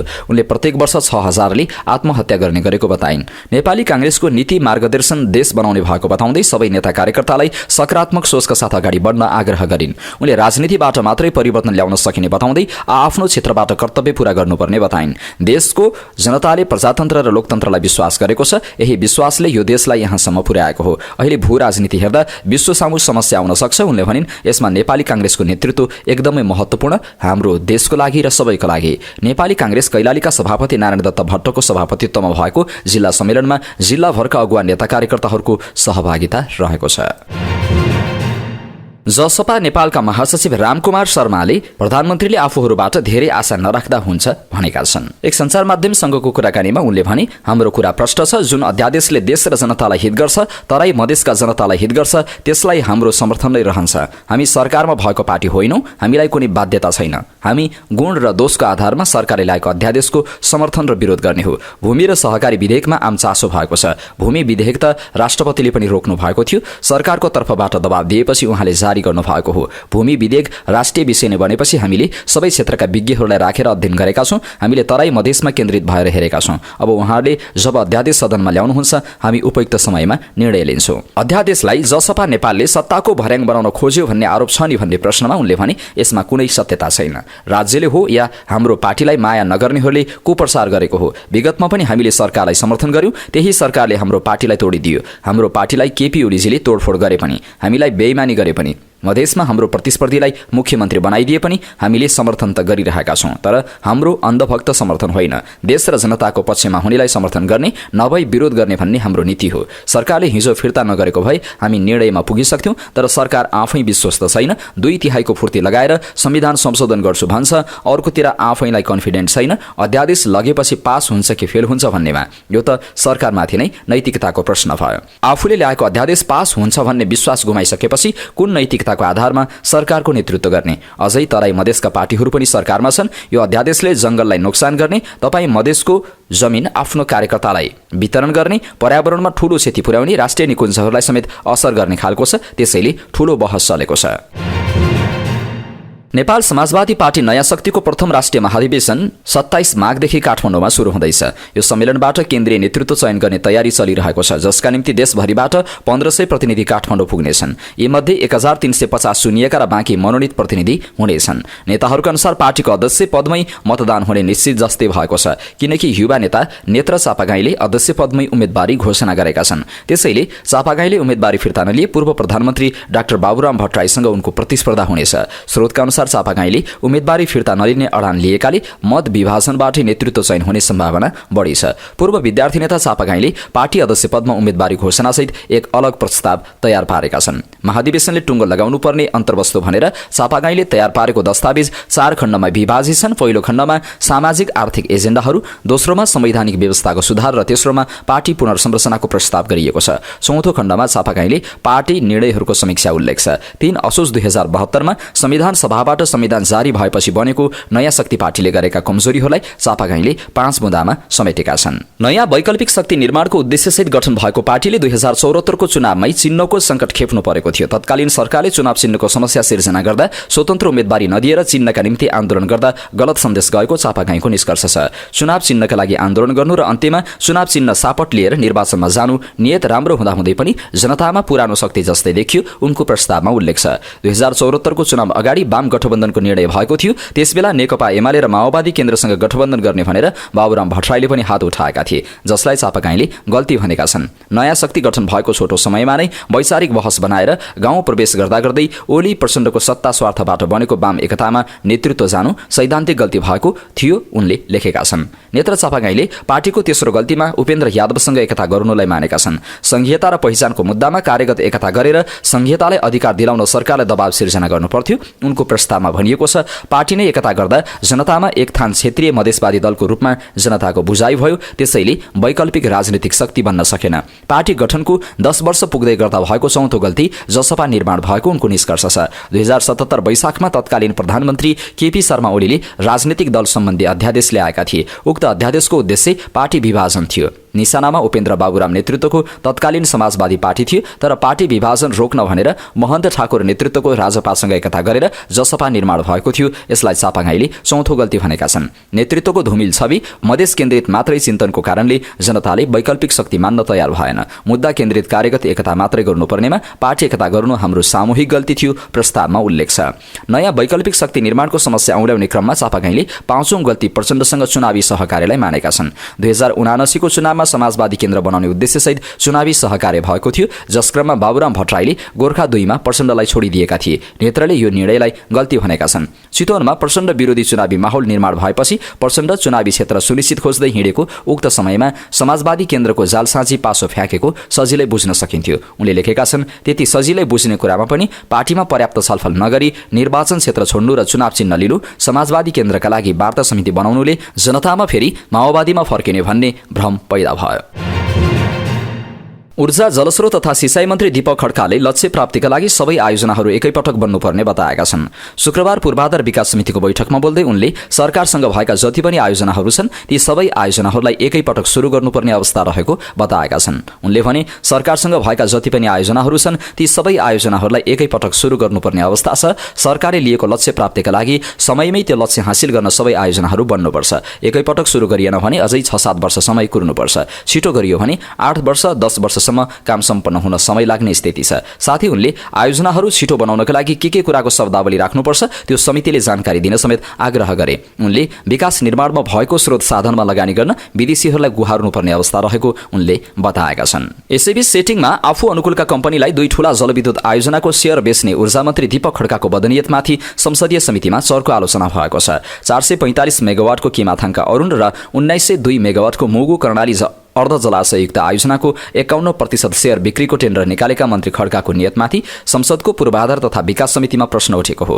प्रधानमन्त्री केपी शर्मा ओलीलाई समेत बाइपास गरेर खड्काले विद्युत उत्पादन कम्पनी VUCL-बाट शेयर दिनुपर्ने कम्पनीको अनुकूलता अनुसार कार्यविधि सच्याएर शेयरका लागि आवेदन दिन सूचना निकाल्न लगाएका थिए। VUCL-ले मङ्सिर 23 गते 2 आयोजनाको शेयर बिक्रीका लागि आशय पत्र मागेको थियो। पहिला 15 दिनको समय दिएकोमा सेटिङको कुरा प्रधानमन्त्री ओलीसम्म पुगेपछि फेरि 15 दिनका लागि थपिएको थियो। आह्वान अनुसार किमाथाङका अरुणका लागि नेपाल इन्डस्ट्रिज प्रणाली, भिजन इनर्जी एन्ड पावर प्रणाली, एनजे हाइड्रो इनर्जी प्रणाली, Nobel group of hydro energy प्रणाली र अनक हाइड्रो पावर कम्पनी प्रणालीले आशय पत्र पेश गरेका थिए, जसमा Nobel group of hydro Nepali कांग्रेसका सांसद डाक्टर सुनिल शर्माको कम्पनीले पाउने पक्का-पक्की थियो। त्यस्तै मुगु कर्णालीमा चौधरी समूहको सीजी इनर्जी प्रणालीको मात्रै आवेदन परेको थियो। कांग्रेस सांसद उद्योगपति विनोद चौधरी उक्त कम्पनीलाई अनुकूल हुने गरी खड्काको योजनामा आशय पत्र आह्वान गरिएको थियो। सेटिङको कुरा बाहिरिएर अख्तियार दुरुपयोग अनुसन्धान आयोगले समेत छानबिन अघि बढाएपछि मन्त्री खड्काको निर्देशनमा विद्युत उत्पादन कम्पनी VUCL-ले माघ 3 गते 2 कम्पनीको शेयर बेच्ने आह्वान गरेको आशय पत्र नै हतार रद्द गरेको थियो। उक्त विषयमा छलफल गर्न पूर्वाधार समितिले यसअघि नै मन्त्री खड्कालाई बोलाए पनि उपस्थित भएका थिएनन्। तर शुक्रबारको बैठक उनी उपस्थित भएपछि सत्तारूढ दलका सांसद र पूर्व ऊर्जा मन्त्रीहरूले नै खुल्लम-खुल्ला मन्त्रीको नियतमाथि प्रश्न उठाएका हुन्। सत्तारूढ एमालेका सांसद एवं पूर्व ऊर्जा मन्त्री गोकर्ण विष्टले पटक मन्त्री खड्काको नियत नै ठीक नभएको बताए। निशुल्क शेयर, अग्रिम शेयर, निशुल्क बिजुली दिन्छु भनेर प्रस्तावकले त्यो कसरी पाउँछ? अहिले टेबल वार्ताका लागि हो भनेर कसरी मिल्छ? कार्यविधिमा त 5 वर्षको अनुभव भएको भनेपछि 1900 मेगावाट बिजुली उत्पादनको आशय पत्रका लागि योग्यता राख्यो होइन? विष्टले आक्रोशित हुँदै अगाडि भने यति हल्का ढङ्गले राख्नुभयो, यसरी आशय पत्र माग गर्ने कुराले के अर्थ लाग्छ? पूर्व मन्त्री विष्टले शेयर बिक्रीका लागि यसअघि अवलम्बन गरिएका विधिहरू यसपटक नगरिनु शङ्कास्पद रहेको उल्लेख गरे। उनले भने तपाईको मनसाय सही छ भन्ने आधार के छ? यत्रो मजाक यो प्रकारले गर्नुहुन्छ भने पारदर्शिता नभएको युग भएको भए कति दुरुपयोग गर्नुहुन्थ्यो होला। मनसाय ठिक छैन, तपाईहरूले बनाएको कार्यविधिमा अङ्क जे राख्नु भएको छ कुनै न कुनै कम्पनीसँग सेटिङ गरेर तोकेको हो कि? 2 आयोजनाको शेयर अनुकूलका कम्पनीलाई दिलाउन मन्त्री खड्काले मन्त्रालयमै अरबौंको चेक बाँडेको तथ्य बाहिरिएको थियो। त्यस्तै अर्का पूर्व ऊर्जा मन्त्री समेत रहेका माओवादी सांसद शक्ति बस्नेतले पनि हतार शेयर दिने तरिकामाथि प्रश्न गरे। सरकार आफैले अध्ययन गरेर रणनीतिक महत्त्वका आयोजनाहरू आफैले लगानी पनि गरिरहेको हुन्छ। VUCL-को कुरा के हो? 51 र 49 को अभ्यास छ, त्यहाँ मिनिमम 51 भन्नुभएको हो भने ठूलो लुप होल भयो। सबै छलफल गर्ने बेला सबै शेयर होल्डरको समझदारी छ कि छैन? एकीकृत समाजवादीका सांसद एवं पूर्व मन्त्री प्रकाश ज्वालाले पनि सार्वजनिक सम्पत्ति अमुक व्यक्तिलाई सुम्पने तयारी भएको भन्दै आक्रोश पोखे। आशय पत्र सहितको प्रस्ताव आउने होला, यही हो सेटिङ भनेको। अमुक व्यक्तिका अमुक कम्पनीलाई दिने गरी सार्वजनिक भएको विषय हो। ज्वालाले भने यो नाटक गर्ने ठाउँ होइन, कसैको वृद्धि विकास गर्नका लागि आयोजना कसैको जिम्मा लगाउन सकिँदैन। जगदुल्लाको कथा मलाई पहिलेदेखि जानकारी छ, सस्तो सजिलो खालको योजना हो, त्यसरी सुम्पिन पाइँदैन। उनले सङ्घ र प्रदेशले लगानी गर्ने सहमति भइसकेको अवस्थामा चेक बाँडेर जलविद्युत आयोजनाको सेयर अनुकूलका कम्पनीलाई दिने कुरा ठिक नहुने बताए। उनले भने सङ्घीय सरकार र प्रदेश सरकार मिलेर बनाउने भनेर वर्षमान मन्त्री हुँदा सहमति भइसकेको छ। अब यसबारे छताछुल्ल भयो, चेक बाँडियो भन्ने आयो, के हो यो? माओवादीका सांसद माधव सापकोटाले सेटिङमा काम नगर्न चेतावनी दिए। यो मन्त्रालय नयाँ सरकार बनेदेखि लगातार विवादमा छ। उहाँको रत्न पार्कमा कार्यालय छ, माननीय मन्त्रीलाई के आइलाग्यो प्राधिकरणमा कार्यालय खोल्न? सापकोटाले अगाडि भने जगदुल्लामा निर्माण कम्पनीलाई बोलाएर ठाडो हस्तक्षेप भएपछि अख्तियारमा उजुरी पर्यो। के त्यस्तो चिज आइलाग्यो? प्रक्रिया नै रद्द भयो। यो किन यस्तो हुन पुग्यो? अरू गम्भीर कुरा पनि आएको छ। यो आयोजनामा अरू के हुँदैछ? रासोपाकी सांसद निशा डाँगेले पनि कसको स्वार्थमा कार्यविधि संशोधन गरियो भन्दै प्रश्न उठाइन्। उनले भनिन्, कार्यविधि ल्याउँदाखेरि कसैको स्वार्थ ग्रुपको लागि ल्याइयो, जे गर्न खोजियो त्यो गर्ने व्यक्तिलाई सजायको भागीदार पनि बनाउनुपर्छ। मन्त्री खड्काप्रति काङ्ग्रेसका सांसदहरू भने केही नरम रूपमा प्रस्तुत भए। काङ्ग्रेस सांसद प्रतिमा गौतमले सत्य तथ्य बाहिर आउनुपर्ने बताइन्। सत्य तथ्य के हो, बाहिर आउनुपर्छ। यस्ता गतिविधि भएको छैन भन्ने आधार हामीले प्राप्त भएको छैन, उनले भनिन्। त्यस्तै काङ्ग्रेसकै अर्की सांसद सीता गुरुङले मन्त्री खड्काको काममाथि प्रश्न उब्जिएको बताइन्। सार्वजनिक खरिद ऐनको संशोधन आवश्यक रहेको उनको भनाइ थियो। गुरुङले भनिन्, प्रश्नहरू उब्जिएका छन्, सूचनाको आदान प्रदान नहुँदा पनि प्रश्न उठ्छन्। सार्वजनिक खरिद ऐन 2063 संशोधन नगर्ने हो भने हामी काम गर्न सक्दैनौँ। उनले ऊर्जा मन्त्रालयबाट राम्रा काम पनि भएको बताइन्। जवाफमा मन्त्री खड्काले गलत नियतका साथ समाचार आउने गरेको र अनावश्यक प्रश्नको जवाफ दिन आवश्यक नभएको बताए। धेरै आयोजना एकैपटक अघि बढाउनु पर्दा कार्यविधि संशोधन भएको उनको दाबी थियो। अनावश्यक प्रश्नको जवाफ दिनुपर्छ भन्ने भएन, सरकारसँग भएका आयोजनाहरूको एकैपटक अघि बढाउनु पर्ने भयो। उनले अगाडि भने, जब उहाँहरूले टेन्डर आह्वान गर्नुभयो एउटा कम्पनीको मात्र पर्यो। एउटा मात्रलाई परेपछि समय पुगेन कि के हो भनेर, तयारी नपुगेको हो भनेर, थप गरौँ भनेर क्यान्सिल भयो, अझ बढी समय दिउँ भनेर हो। उनले प्रधानमन्त्रीसँग मतभेद भएर आह्वान रद्द नभएको दाबी गरे। यसमा प्रधानमन्त्रीले चासो राखेर या उहाँसँग विवाद भएर रोकियो भन्ने सही होइन। उहाँको चाँडै नै गर्ने भन्ने निर्देशन छ, त्यो समितिले बनाउने कार्यविधि हो, आशंका गरिए जस्तो पनि होइन, उनले भने। खड्काले अख्तियारले छानबिन गरेको कुरा सही नभएको बताए। खड्काले भने, अख्तियारबाट पत्र आएको पनि गलत हो। प्रेमजीलाई पनि सोधेँ, उहाँले कहीँ कतै केही छैन भन्नुभएको छ, कुनै ठेकदारसँग भेटघाट भएको छैन। सांसदहरूले ऊर्जा मन्त्रालयले गरेको पछिल्लो गतिविधि विवादित हुँदा सांसदहरू समेत विवादित बन्नुपर्ने अवस्था रहेको भन्दै गलत काम सच्याउन मन्त्रीलाई सुझाव दिएका छन्। यता मन्त्री खड्काले किमाथाङका अरुण र मुगु कर्णाली जलविद्युत आयोजनाको सेयर बिक्री सम्बन्धमा कुनै सेटिङ नभएको स्पष्टीकरण दिएका छन्। ऊर्जा मन्त्री खड्काले सरकारले जलविद्युत उत्पादनका लागि 10 वर्षको फ्रेमवर्क बनाएर काम गरिरहेको भन्दै उक्त फ्रेमवर्कमा सरकारले राखेको लक्ष्य प्राप्तिको लागि आयोजनाहरू अघि बढाउन आवश्यक रहेको बताए। उनले ऊर्जा मन्त्रालयले किमाथाङका अरुण, जगदुल्ला र मुगु कर्णाली जलविद्युतका विषयमा बाहिर आएका समाचारहरू भ्रमपूर्ण रहेको दावी गरे। उनले ऊर्जा मन्त्रालय सरकारले लिएको लक्ष्य प्राप्तिको लागि सरकारसँग भएका सबै आयोजनाहरू तत्काल अघि बढाउन चाहेको बताए। उनले सरकारसँग भएका सबै आयोजनाहरू एकसाथ अघि नबढाए 10 वर्षमा 28,500 मेगावाट जलविद्युत उत्पादन गर्ने लक्ष्य पूरा हुन नसक्ने उल्लेख गरेका छन्। रक्षा मन्त्री मानवीर राईले सैनिक सामग्री खरिद एवं व्यवस्थापन बङ्करदेखि ब्यारेक कार्यक्रम र राष्ट्रपति चुरे संरक्षण कार्यक्रममा लक्ष्य बमोजिम प्रगति भएको बताएका छन्। शुक्रबार मन्त्रालयमा आयोजित पत्रकार सम्मेलनमा उनले यस्तो उल्लेख गरेका हुन्। उनले विपद प्रतिकार्यमा नेपाली सेनाको सक्रियता र भूमिका उल्लेखनीय रहेको बताए। उनले काठमाडौँ तराई मधेस द्रुत मार्ग सडक आयोजनाको सुरुबिन्दु यथाशीघ्र निर्माण गर्नको लागि सरकारवालाबीच समन्वय भइरहेको बताए। उनले खरिद प्रक्रियालाई कानुन सम्मत एवं पारदर्शी हिसाबले अघि बढाउनुका साथै राष्ट्रिय एवं अन्तर्राष्ट्रिय मापदण्ड बमोजिम द्रुत मार्गको गुणस्तर कायम गर्न, निर्माण पूर्व र निर्माणको क्रममा प्रयोग हुने सामग्री लगायत निर्माण कार्यको गुणस्तरमा कुनै सम्झौता नगर्ने विषयमा विशेष ध्यान दिन जरुरी रहेको उल्लेख गरे। उनले निर्धारित समयमै गुणस्तरीय रूपमा निर्माण गराउने सन्दर्भमा मन्त्रालयले निरन्तर सहयोग र समन्वयका साथै निरन्तर अनुगमन गर्नुपर्ने जरुरी रहेको बताए। उनले भने, सैनिक सामग्री खरिद एवं व्यवस्थापन, बङ्करदेखि ब्यारेक कार्यक्रम, राष्ट्रपति चुरे संरक्षण कार्यक्रम सबैमा लक्ष्य बमोजिम प्रगति देखिएको छ। विपद प्रतिकार्यमा नेपाली सेनाको सक्रियता र भूमिकाको उच्च प्रशंसा गर्दछु। 2081 पुस 13 गते भौतिक पूर्वाधार तथा यातायात मन्त्रालयका मन्त्रीज्यूको टोली र पुस 22 गते म लगायतको टोलीले खोकनाको स्थलगत अवलोकन गरेका थियौँ। आयोजनाको मौरेभिर खण्डमा हाई स्लोप प्रोटेक्सन सहितको ओपन रोडको सट्टा सुरुङ मार्ग निर्माण गर्नका लागि नेपाल सरकार मन्त्री परिषदबाट डीपीआर हेरफेर भएको छ। सोको यथासमयमा सम्पन्न गर्ने गरी उच्च गुणस्तर कायम गर्दै निर्माण कार्य अघि बढाउन म निर्देशन दिन चाहन्छु।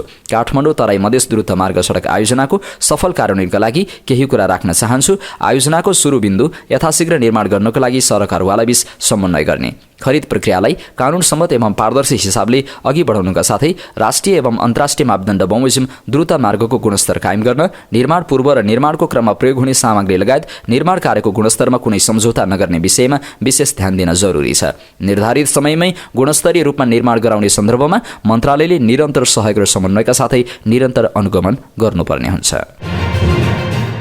नेकपा माओवादी केन्द्रका सांसद लेखनाथ दाहालले अवैध क्रसर सञ्चालनमा रोक लगाउन र सुरु भएका क्रसरहरूलाई सदनबाट रुलिङ गर्न आग्रह गरेका छन्। शुक्रबार प्रतिनिधि सभाको बैठकमा उनले क्रसरहरूले फोहोर खोलामा फालेको कारण पर्यटकीय हबहरू उजाड भएको भन्दै यसको रोक लगाउन सरकारलाई आग्रह गरेका हुन्। उनले भने रोसीबाट पानीभन्दा बढी लेदो बगेको छ, क्रसरहरू हुन् जसले फोहोर खोलामा फाल्ने गरेको छ। यसले गर्दा मुलकोट, नेपालथोक र खुरकोट लगायतका पर्यटकीय हबहरू अहिले उजाड भएका छन्, बस्तीविहीन हुने अवस्था सिर्जना भएको छ। तसर्थ अवैध क्रसर सञ्चालनमा रोक लगाउने र सुरु भएका अवैध क्रसरहरूलाई यहीबाट रुलिङ गर्न अनुरोध गर्दछु। यसको साथै उनले अविरल वर्षा र त्यसबाट सिर्जित बाढी पहिरो गएको ठाउँमा राहत र पुनर्स्थापना गर्ने विषयमा संघीय सरकारको उपस्थिति नदेखिएको बताएका छन्। राष्ट्रिय स्वतन्त्र पार्टी रासोपाकी सांसद निशा डाङ्गीले डिजिटल भुक्तानीमा सरकारले लगाएको मूल्य अभिवृद्धि कर भ्याट खारेज गर्न माग गरेकी छन्। शुक्रबार प्रतिनिधि सभाको बैठकमा बोल्दै उनले यस्तो माग गरेकी हुन्। उनले डिजिटल भुक्तानी गर्दा भ्याट सहित तिर्नुपर्ने भएको कारण डिजिटल भुक्तानी गर्न आम नागरिक निरुत्साहित भइरहेको बताइन्। उनले भनिन् यदि सरकारले साँच्चै डिजिटल भुक्तानीलाई प्रोत्साहन गर्ने हो भने कर कटौती गर्दै निःशुल्क भुक्तानीको विकास गर्न आवश्यक छ। त्यसैले म सभामुख मार्फत नेपाल सरकार र अर्थ मन्त्रालयलाई तत्कालै नीति परिवर्तन गरेर हुन्छ कि राष्ट्रिय भुक्तानी प्रणालीको स्थापना गरेर हुन्छ, हाल भएका पेमेन्ट गेटवेजलाई समेत मर्का नपर्ने गरी डिजिटल ट्रान्जेक्सन निःशुल्क बनाउन आजैबाट काम सुरु गर्न गम्भीर ध्यानकर्षण गराउन चाहन्छु। सरकारले डिजिटल भुक्तानीमा पनि भ्याट लगाइदिएपछि फोन पे, ई सेवा, खल्ती, कनेक्ट आइपीएस लगायतका डिजिटल भुक्तानी सेवा प्रयोग गरे बापत सेवा शुल्क बढेको छ। नेपाल राष्ट्र बैंकले अन्तर्बैङ्क फन्ड ट्रान्सफरमा प्रति कारोबार अधिकतम 10 रुपियाँसम्म मात्रै शुल्क लिन पाउने व्यवस्था गरेको छ। प्रतिनिधि सभाको शुक्रबारको बैठकमा सांसदहरूले स्वर्गद्वारी गुठी पीडितका जायज माग सम्बोधन गर्न संसदमा सरकारको ध्यान आकर्षण गराएका छन्। शुक्रबारको बैठकको आकस्मिक समयमा सांसद रेखा शर्माले गुठी सम्बन्धी कानून बन्न नसक्दा नागरिक समस्यामा परेको उल्लेख गर्दै माइती घरमा आन्दोलनरत स्वर्गद्वारी गुठी पीडितका माग सम्बोधन गर्न सरकारसँग माग गरिन्। अर्का सांसद अशोक कुमार चौधरीले स्वर्गद्वारी गुठीका मोही किसानका माग सम्बोधनका लागि सरकारको ध्यान आकर्षण गराए। सांसद मेटमणि चौधरीले एक हप्ता भइसक्दा पनि गुठी पीडितका कुरा सरकारले नसुनेको र आन्दोलनरत पीडित बिरामी पर्न थालेको बताए। सांसद नागिना यादवले काठमाडौँ महानगरपालिकाले कबाडी व्यवसायीलाई अनावश्यक दुःख दिएको आरोप लगाइन्। कानून बमोजिम दर्ता भएका व्यवसायीको जीवधनको सुरक्षाको समेत उनले माग गरिन्। सांसद छविलाल विश्वकर्मा र प्रभु शाहले भारतमा चलिरहेको महाकुम्भ मेलामा भागदौडमा परि केही नेपाली नागरिकले ज्यान गुमाएका तथा हराइरहेको विषयमा सरकारले सोधखोज गर्नुपर्ने बताए। सांसद अमर बहादुर रायमाझीले यही माघ 24 गते कमल पोखरी स्थित शानदार मोमो हाउसमा आग लागि हुँदा 11 कामदार घाइते भएको उल्लेख गर्दै उक्त घटनाको अनुसन्धान र घाइतेको निःशुल्क उपचारको व्यवस्था गर्न माग गरे। सांसद लेखनाथ दाहालले गत असोज दोस्रो साता आएको बाढी पहिरो पीडितका लागि राहत, पुनर्स्थापना तथा पुनर्निर्माणका काममा ढिलाइ भइरहेको बताए। बीपी राजमार्ग अहिलेसम्म पनि पुनर्निर्माण हुन नसकेको विषय उनले संसदमा उठाएका छन्। युवा तथा खेलकुद मन्त्री तेजुलाल चौधरीले 10औं खेलकुद सञ्चालन निर्देशिका र आर्थिक कार्यविधि अर्थ मन्त्रालयबाट समयमा नै स्वीकृत हुन नसक्दा 10औं राष्ट्रिय खेलकुद आयोजनाको प्रक्रिया अगाडि बढ्न नसकेको बताएका छन्। शुक्रबार सिंहदरबारमा बसेको शिक्षा, स्वास्थ्य तथा सूचना प्रविधि समितिको बैठकमा खेलकुद मन्त्री चौधरीले ऐन र कानूनको पालनासँगै प्रशासनिक समस्याका कारण खेलकुद आयोजना समयमा नै गर्न नसकिएको बताए। मन्त्री चौधरीले खेलकुद आयोजनाका लागि प्रक्रिया अगाडि बढाउन अर्थ मन्त्रीसँग आफूले पटक पटक ताकेता गरेको स्मरण गर्दै प्रशासनिक काममा यो पुगेन त्यो पुगेन भन्ने जवाफ आउने गरेको दुखेसो गरे। खेलकुद मन्त्री चौधरीले बजेट मात्र निकासा भएर नहुने रहेछ भन्ने आफूले महसुस गरेको बताए। मन्त्री चौधरीले प्रशासनिक काम गर्न 1 वर्षसम्म लाग्ने बताए। आफ्नो काम निर्देशन गर्ने मात्र रहेको र काम अगाडि सचिवको जिम्मेवारी रहेको मन्त्री चौधरीले उल्लेख गरे। मन्त्री चौधरीले ऐन र कानून अनुरूप वर्तमान नेपाल ओलम्पिक कमिटी NOC का अध्यक्ष जीवनराम श्रेष्ठ चल्न नसक्दा विवाद सिर्जना भएको उल्लेख गरे। अदालतको आदेश विपरीत विधायन संशोधन गर्दै निर्वाचन गराएपछि र 27 मध्ये 10 वटा संघले निर्वाचन बहिष्कार गरेपछि ओलम्पिक कमिटीमा विवाद सुरु भएको मन्त्री चौधरीले उल्लेख गरेका छन्। डोटीबाट निर्वाचित सांसद एवं पूर्व मन्त्री प्रेमबहादुर आलेले आफ्नो एकल प्रयासले धनगढी खुटिया दिपायल बजाङ हुँदै उरे भन्ज्याङ जोड्ने सडक निर्माणमा बजेट विनियोजन भएको बताएका छन्।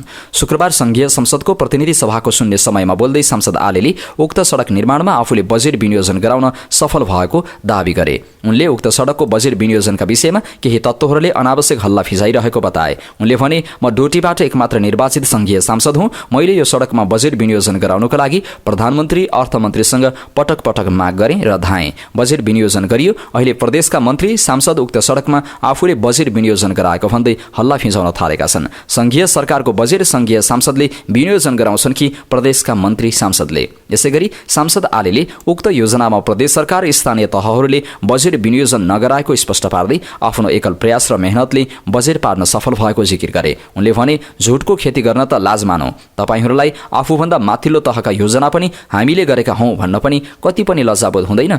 मेरो एकल प्रयासले बजेट विनियोजन भएको हो। आर्थिक वर्ष 2081-82 को वार्षिक बजेटमा बजेट विनियोजन गराउन तत्कालीन प्रधानमन्त्री पुष्पकमल दाहाल अर्थमन्त्री वर्षमान पुन समक्ष दर्जनौं पटक धाएर 2081 जेठ 15 को बजेटमा करिब 43 करोड बजेट विनियोजन भएको र त्यसपछि सडक डिभिजन, सडक विभाग मन्त्रालयलाई ताकेता गर्दा बहुवर्षीय कार्यक्रमको स्रोत सुनिश्चितताको सहमति दिएको भन्दै सांसद आलेले तत्कालीन प्रधानमन्त्री दाहाल, अर्थमन्त्री वर्षमान पुन तथा हालका अर्थमन्त्री विष्णु पौडेललाई धन्यवाद समेत दिएका थिए।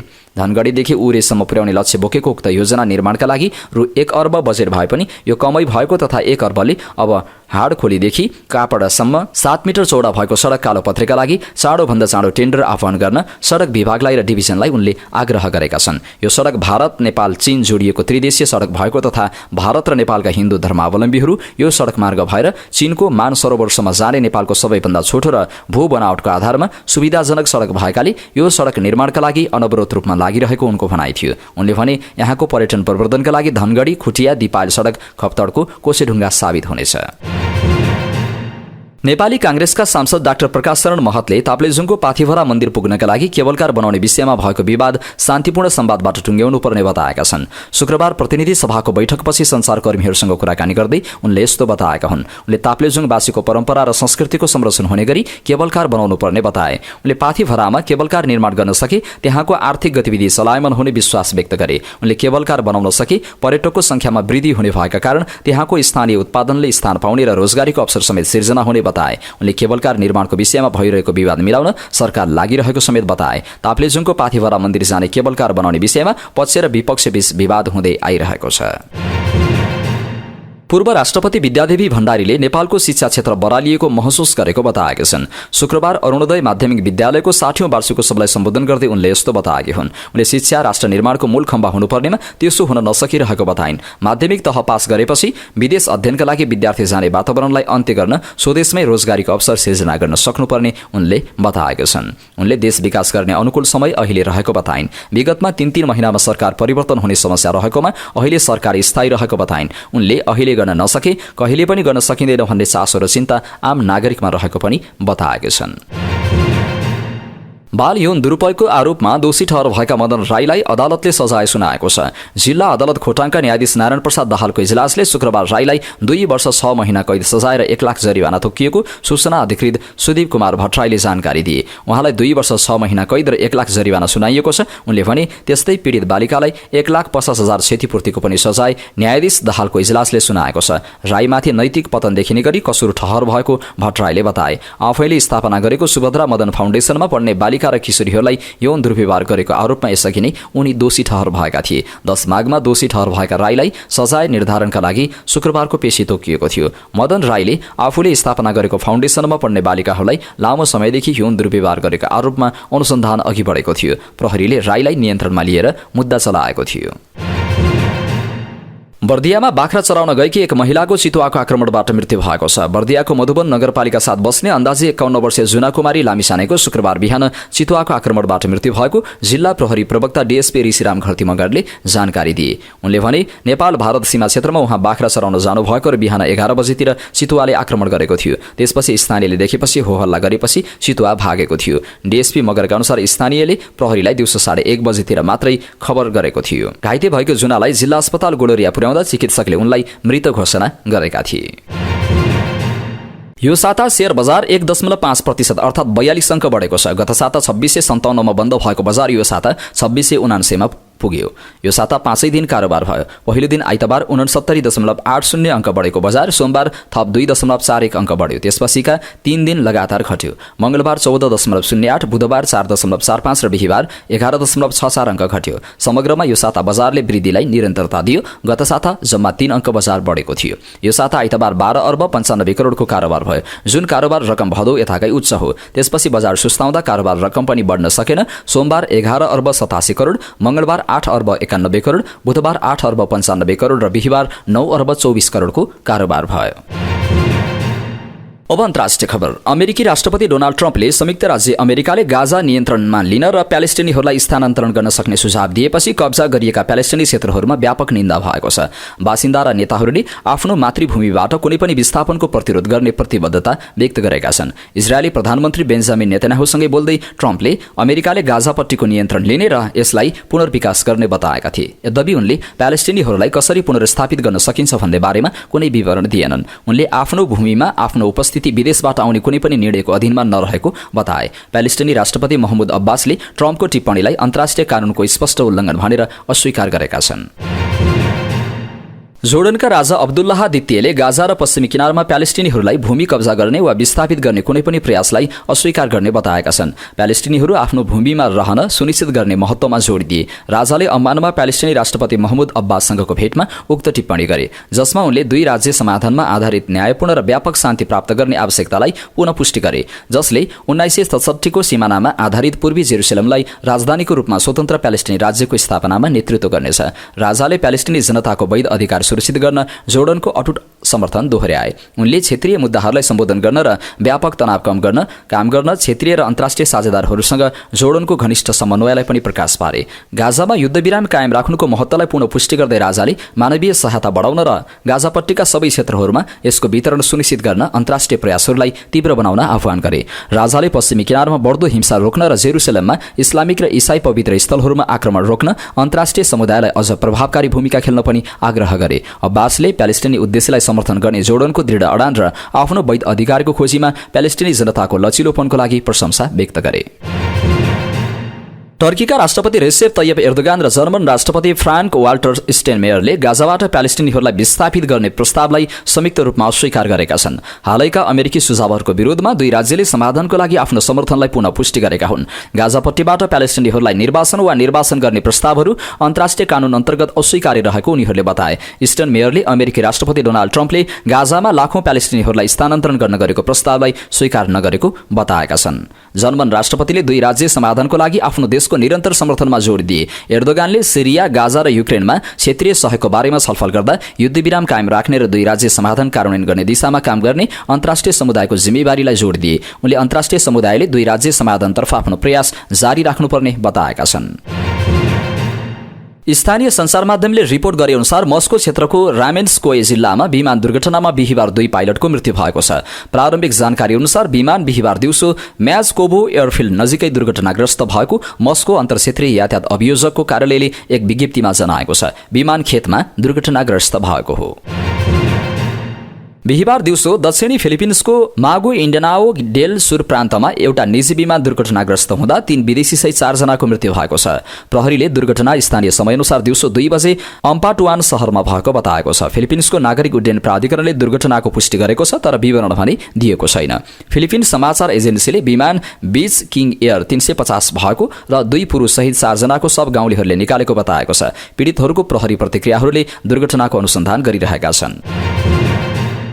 अब पालो खेल खबरको। काठमाडौँमा जारी नेपाल, नेदरल्यान्ड्स र थाइल्याण्ड सम्मिलित महिला टी20 आई श्रृङ्खलामा नेपाल जितविहीन बनेको छ। शुक्रबार भएको अन्तिम खेलमा नेपाल थाइल्याण्डसँग 7 विकेटले पराजित भयो। नेपालले दिएको 82 रनको लक्ष्य थाइल्याण्डले 17 ओभरमा 3 विकेटको क्षतिमा पूरा गर्यो। थाइल्याण्डका लागि कप्तान नारुमोल चाइवाईले अभिजित रहँदै सर्वाधिक 27 रन बनाइन्। त्यस्तै नानपत कोन्चारनकाईले 23 रन बनाइन्। नेपालका लागि कप्तान इन्दु वर्माले 4 ओभरमा 16 रन दिएर 2 विकेट लिइन्। त्यस्तै पूजा महतोले 1 विकेट लिइन्। टस जितेर पहिले ब्याटिङ गरेको नेपालले 20 ओभरमा 7 विकेट विकेट गुमाएर 81 रन बनायो। नेपालका लागि सम्झना खड्काले सर्वाधिक 17 रन बनाइन्। यस्तै कविता जोशीले 14 तथा कप्तान इन्दु वर्माले 10 रन बनाइन्। थाइल्याण्डका लागि ओनिचा कामचोम्फुले 4 ओभरमा 15 रन दिएर 3 विकेट लिइन्। सनिदा सुथिरान, नताजा बुचाथाम र सुलिपन लाओमले 1-1 विकेट लिए। यस जितसँगै थाइल्याण्डले यस श्रृङ्खलाको उपाधि जितेको छ। थाइल्याण्डले 6 मध्ये 5 खेलमा जित निकालेको थियो। 1 खेलमा नेदरल्यान्डसँग पराजित भएको थियो। कर्णाली प्रदेशमा हुने 10औं राष्ट्रिय खेलकुद तोकिएकै समयमा सम्पन्न गर्न संसदीय समितिले निर्देशन दिएको छ। शुक्रबार सिंहदरबारमा बसेको शिक्षा, स्वास्थ्य तथा सूचना प्रविधि समितिले 10औं राष्ट्रिय खेलकुद तोकिएको समयभित्रै सम्पन्न गर्न युवा तथा खेलकुद मन्त्रालयलाई निर्देशन दिएको हो। समितिको बैठकको निर्णय सुनाउँदै समितिका सभापति अमर बहादुर थापाले तोकिएको समयभित्रै 10औं राष्ट्रिय खेलकुद सम्पन्न गर्ने गरी आवश्यक काम सुरु गर्न युवा तथा खेलकुद मन्त्रालयलाई निर्देशन दिए। त्यसका लागि द्रुत स्तरमा काम गर्न उनले आग्रह गरेका छन्। उनले भने, हाम्रो समितिको चाहना समयमै खेलकुद होस् भन्ने हो। समयमा खेलकुद गर्न कसरी फास्ट ट्र्याकमा जान्छ? खेलकुद मन्त्रालय, अर्थ मन्त्रालयलाई विशेष बढी प्रेसर हुनेछ। यसको फास्ट ट्र्याकमा जाने विधि र प्रक्रिया के हुन्? अर्थ मन्त्रालयबाटै खोलेर 23 गते नै सक्ने गरी काम गर्नुपर्छ। तोकिएको समयमा 10औं राष्ट्रिय खेलकुद गर्न फास्ट ट्र्याकमा जानुहोला। कसरी हुन्छ त्यो अवस्था मिलाउनुहोस्। र रूपन्देहीको एक्स्ट्रा ट्रेक ओभल क्रिकेट स्टेडियममा फ्लड लाइट जडानको काम सुरु भएको छ। शुक्रबार रूपन्देहीमा पत्रकार सम्मेलन गर्दै जानकारी दिएको हो। 2080 साल जेठ 29 गते शिलान्यास भई 2080 फागुनमै खेल्न योग्य मैदान तयार भएर फागुन 28 मा मैदानको उद्घाटन सहित लिजेन्ड्स कप क्रिकेट प्रतियोगिता आयोजना गरिएको थियो। एक्स्ट्रा ट्रेक ओभल क्रिकेट स्टेडियमका निर्देशक विनोद कुँवरले अबको 1 महिनाभित्र फ्लड लाइट पूर्ण रूपमा जडान हुने जानकारी दिए। फ्लड लाइट जडानसँगै रात्रिकालीन समयमा पनि खेल खेलाउन सकिने बताए। मैदानमा गत वर्षको फागुन यता 100 भन्दा खेल खेलाइसकेको बताए। नेपालको 19 वर्ष मुनिको विश्वकप खेलेको महिला टोली र Nepal premier league team Lumbini लायन्सले सोही मैदानमा अभ्यास गरेको जानकारी दिए। भारतबाट पनि केही क्लब स्तरीय टिमहरू आएर खेलेको बताए। नेट प्र्याक्टिसका लागि पनि छुट्टै पिच तयार गर्ने काम भइरहेको र अन्तिम चरणमा रहेको निर्देशक कुँवरको भनाइ छ। मैदानका साथै अन्य भौतिक संरचनाका कामहरू पनि अगाडि बढिरहेको उनले बताए। तत्काल कुनै प्रतियोगिता आयोजना भए भिआइपी बक्सबाट बसेर खेल हेर्न सकिने अवस्थामा रहेको बताए। अब प्याराफिट निर्माणको कामलाई तीव्रताका साथ अघि बढाउने योजना रहेको जानकारी दिएका छन्। पोखरामा जारी 24औं आहारा पोखरा गोल्ड कपमा 3 पटकको विजेता सङ्कटा क्लबलाई पराजित गर्दै आमन्त्रित टिम थन्डरबोल्ट्स क्वार्टर फाइनलमा प्रवेश गरेको छ। शुक्रबार पोखरा रङ्गशालामा भएको अन्तिम क्वार्टर फाइनल खेलमा सिक्किमको थन्डरबोल्ट्स युनाइटेडले सङ्कटालाई 3-1ले स्तब्ध पारेको हो। खेलको अग्रता भने सङ्कटाले लिएको थियो, तर अग्रतालाई कायम गर्न सङ्कटा पहिलो खेलबाटै फर्किनु परेको छ। खेलको 17औं मिनेटमा सङ्कटाका मनिष पौडेलले टिमलाई अग्रता दिलाएका थिए। उनले विपक्षीको डी बक्स भित्रबाट गोल गरेका हुन्। उनले पासाङ लामाको पास सदुपयोग गर्दै उत्कृष्ट फिनिसिङ गरे, तर सङ्कटाको खुसी लामो समय टिकेन। खेलको 34औं मिनेटमा थन्डरबोल्टले पेनाल्टी मार्फत बराबरी गोल फर्कायो। थन्डरले पाएको पेनाल्टी मौका टिमका टालाले पेनाल्टीमा सहजै गोलमा परिणत गरे। सङ्कटाका किपर दीपले कुनै अवसर पाएनन्। सोही रफ्तारलाई कायम राख्दै पहिलो पटक आहारा पोखरा गोल्ड कपमा खेल्न आएको थन्डरले खेलको 76औं मिनेटसम्म खेल बराबरीमै राख्यो। 77औं मिनेटमा थन्डरका करण राईले व्यक्तिगत 1 गोल गर्दै खेललाई 2-1 को सहज स्थितिमा ल्याए। उनले आन्द्रेको क्रसमा बक्सबाट गोल गरेका हुन्। सङ्कटाका डिफेन्डर र किपर दीप कार्कीले बल रोक्ने कुनै अवसर पाएनन्। दोस्रो गोलपछि सहज स्थितिमा फर्किएको थन्डर त्यसपछि भने आत्मविश्वासी देखियो। थन्डरका आदर्श तामाङले खेलको 84औं मिनेटमा व्यक्तिगत पहिलो र टिमका लागि तेस्रो गोल गरे। उनले मैदानको सेन्टर भागबाट गोल गर्दै थन्डरबोल्टलाई 3-1 को अग्रता दिलाएसँगै सिक्किमको टोली जित नजिक पुगेको हो।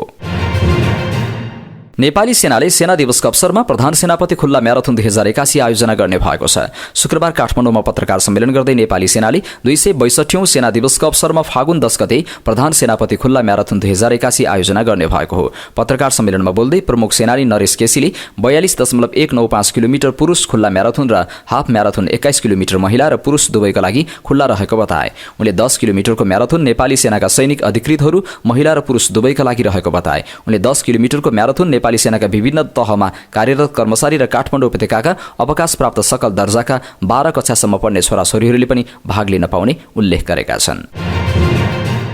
म्याग्दे गाउँपालिका तनहुको आयोजनामा आगामी फागुन 13 गतेदेखि दोस्रो अध्यक्ष कप 2081 हुने भएको छ। आयोजक म्याग्दे गाउँपालिकाले पोखरामा बिहिबार पत्रकार सम्मेलन गरेर प्रतियोगिताबारे जानकारी गराएको हो। स्वास्थ्यको लागि खेलकुद, राष्ट्रको लागि खेलकुद भन्ने मूल नारासहित हुन लागेको अध्यक्ष कपमा गण्डकी प्रदेशभित्रका पालिका स्तरीय 11 एसाइड पुरुष फुटबल प्रतियोगिता, तनहु जिल्ला स्तरीय सी लेभल ब्याडमिन्टन प्रतियोगिता र म्याग्दे गाउँपालिका वडा स्तरीय पुरुष तथा महिला भलिबल प्रतियोगिता समावेश छन्। म्याग्दे गाउँपालिकाका अध्यक्ष श्री प्रसाद श्रेष्ठले नयाँ खेलाडी उत्पादन गर्ने उद्देश्यले आयोजना गरिएको गण्डकी प्रदेशभित्रका पालिका स्तरीय फुटबल प्रतियोगिता म्याग्दे 5 छाङपाटनको खेल मैदानमा हुने जानकारी दिए। उक्त प्रतियोगिताका विजेताले 3 लाख र उपविजेताले 1,50,000 रुपियाँ पुरस्कार पाउनेछन्। यस्तै सेमिफाइनल पुग्ने 2 टिमलाई 15,000 का दरले पुरस्कार दिइने अध्यक्ष श्रेष्ठले जानकारी दिए। उत्कृष्ट खेलाडीलाई 10,000, सर्वाधिक गोलकर्ता, मिडफिल्डर, डिफेन्डर, गोलरक्षक र प्रशिक्षकलाई जनही 5,000 रुपियाँ पुरस्कार दिइने आयोजकले जनाएको छ। सोही अवसरमा म्याग्दे गाउँपालिका 4 थर्पु ब्याडमिन्टन क्लबको कवड हलमा फागुन 16 र 17 गते हुने जिल्ला स्तरीय ब्याडमिन्टन प्रतियोगितामा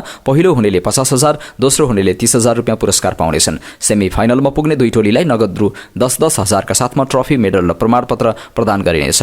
म्याग्दे गाउँपालिका वडा स्तरीय पुरुष तथा महिला भलिबल प्रतियोगितामा दुवैतर्फ विजेताले 80,000 र उपविजेताले 50,000 रुपियाँ पाउने अध्यक्ष श्रेष्ठले जानकारी दिए। गाउँपालिका वडा स्तरीय भलिबल प्रतियोगितामा म्याग्दे गाउँपालिका अन्तर्गतका 7 वडाका पुरुष तथा महिला भलिबल खेलाडीको सहभागिता रहनेछ। पुरुष तथा महिला भलिबलमा उत्कृष्ट खेलाडी, उत्कृष्ट ब्लकर, उत्कृष्ट स्पाइकर, उत्कृष्ट सर्भर, उत्कृष्ट सेटर, उत्कृष्ट लिब्रो र उत्कृष्ट प्रशिक्षकलाई पालिकाको लोक अङ्कित पोसाक प्रदान गरिने आयोजकले जनाएको छ। तीनवटै विधाका प्रतियोगिताहरू 22 गतेसम्म सकाउने र 23 गते पुरस्कार वितरण गरिने आयोजकले जनाएको छ। प्रतियोगिता सञ्चालनका लागि पालिकाले 20 लाख रुपियाँ विनियोजन गरेको छ। प्रदेशभरका खेलाडी सहभागी हुनु भन्ने उद्देश्यले प्रसारमा समेत जोड दिएको र प्रतियोगिताले स्थानीय र राष्ट्रिय स्तरका खेलाडी उत्पादन हुने विश्वास गरिएको गाउँपालिकाका प्रमुख प्रशासकीय अधिकृत नारायण प्रसाद अधिकारीले जानकारी दिए। अब पालो आजको हेल्थ टिप्सको। आजको हेल्थ टिप्समा हामीले गर्भावस्थामा स्विस बल व्यायाम गर्दा नर्मल डेलिभरीको सम्भावना बढ्छ, यस विषयमा जानकारी लिएर उपस्थित भएका छौँ। गर्भावस्थाको समयमा सुत्केरी हुने समय नजिकै नै गर्दा महिलाहरू यो प्रक्रिया सकेसम्म सजिलो होस् भन्ने चाहन्छन्। धेरै जसो महिलाहरू नर्मल डेलिभरी मार्फत बच्चा जन्माउने चाहना राख्छन्। यसका लागि कतिपय महिलाहरूले व्यायाम पनि गर्छन्, जसले गर्दा उनीहरू शारीरिक रूपमा बलियो हुन् र नर्मल डेलिभरी होस्। गर्भावस्थाका बेला गरिने विभिन्न व्यायामहरूमध्ये एक स्विस बल व्यायाम पनि हो, जसलाई धेरै विशेषज्ञहरूले गर्भवती महिलाहरूका लागि लाभदायक मान्छन्। तर के यो अभ्यासले साँच्चै नर्मल डेलिभरीमा मद्दत गर्न सक्छ? के हो स्विस बल? स्विस बल, जसलाई बर्थिङ बल वा व्यायाम बल पनि भनिन्छ, यो बल धेरै ठूलो र लचिलो हुन्छ। स्विस बलमा गरेको व्यायामले शरीरको कोर मांसपेशीलाई बलियो बनाउन मद्दत गर्छ। गर्भावस्थामा दुखाइ र शरीरको कठोरताबाट राहत पाउन महिलाहरूले स्विस बलमा व्यायाम गर्न सक्छन्। यदि महिलाहरूले गर्भावस्थाको अन्तिम महिनामा स्विस बल व्यायाम गर्छन् भने यसले पेल्भिक क्षेत्रको मांसपेशीलाई बलियो बनाउँछ। यस बलमा व्यायाम गर्दा पाठेघरको भित्तामा हुने दुखाइ र तनाव पनि कम हुन्छ। यो व्यायामले प्रसुतिको समयमा योनि वरपरको अङ्गहरूलाई बलियो बनाउँछ र नर्मल डेलिभरीलाई सजिलो बनाउँछ। यदि महिलाहरूले गर्भावस्थाको 7औं महिनापछि स्विस बल व्यायाम गर्छन् भने यसले नर्मल डेलिभरीको सम्भावना बढाउन सक्छ। तर गर्भावस्थामा कुनै पनि प्रकारको समस्या भएका महिलालाई चिकित्सकले बेड रेस्ट गर्ने सल्लाह दिएका छन् भने स्विस बलको व्यायाम नगर्नु उपयुक्त हुन्छ। गर्भावस्थामा स्विस बल एक्सरसाइज गर्नाले नर्मल डेलिभरीमा मात्र सहयोग पुग्दैन, यसले 9 महिनामा हुने समस्यालाई पनि कम गर्छ। गर्भावस्थाको समयमा ढाड दुखाइ एक सामान्य समस्या हो। स्विस बलमा बसेर हल्का व्यायाम गरियो भने यो दुखाइ कम गर्न सकिन्छ। गर्भावस्थाको समयमा पेटको फैलावटले मेरुदण्डमा थप दबाव दिन्छ। यसका कारण शरीरको सन्तुलनमा गडबड हुन सक्छ, तर यो व्यायामले स्थिरता सुधार गर्न मद्दत गर्छ। गर्भावस्थाको अन्तिम चरणहरूमा यदि बच्चा सही स्थितिमा छैन भने स्विस बलमा हल्का व्यायाम गर्नाले बच्चाको टाउको तल ल्याउन मद्दत गर्न सक्छ। गर्भावस्थाको समयमा मानसिक तनाव कम गर्न पनि स्विस बल व्यायाम लाभदायक मानिन्छ। स्विस बल व्यायाम गर्दा अपनाउनु पर्ने सावधानीहरू। गर्भावस्थामा स्विस बल व्यायाम गर्नुअघि डाक्टरसँग परामर्श लिनुपर्छ। यदि स्विस बल व्यायाम गर्दा दुखाइ वा असुविधा महसुस हुन्छ भने चिकित्सकको सल्लाह लिनुपर्छ। स्विस बल व्यायाम गर्दा हल्का र आरामदायक गतिविधिहरू मात्र अपनाउनुपर्छ। व्यायाम गर्दा खस्नबाट जोगिन सावधान रहनुपर्छ र सधैँ केही समर्थनको साथ मात्र बलमा बस्नुपर्छ। निष्कर्ष, स्विस बल व्यायाम गर्भवती महिलाहरूका लागि धेरै तरिकामा लाभदायक छ। यद्यपि यसले नर्मल डेलिभरीको पूर्ण ग्यारेन्टी गर्दैन, तर यदि नियमित रूपमा गरिन्छ भने यसले नर्मल डेलिभरीको सम्भावना बढाउन सक्छ। त्यसैले यो व्यायाम गर्नुअघि एकपटक चिकित्सकको परामर्श लिनु उपयोगी हुन्छ। यो थियो आजको हेल्थ टिप्स अन्तर्गत गर्भावस्थामा स्विस बल व्यायाम गर्दा नर्मल डेलिभरीको सम्भावना बढ्छ त यस विषयमा विशेष जानकारी।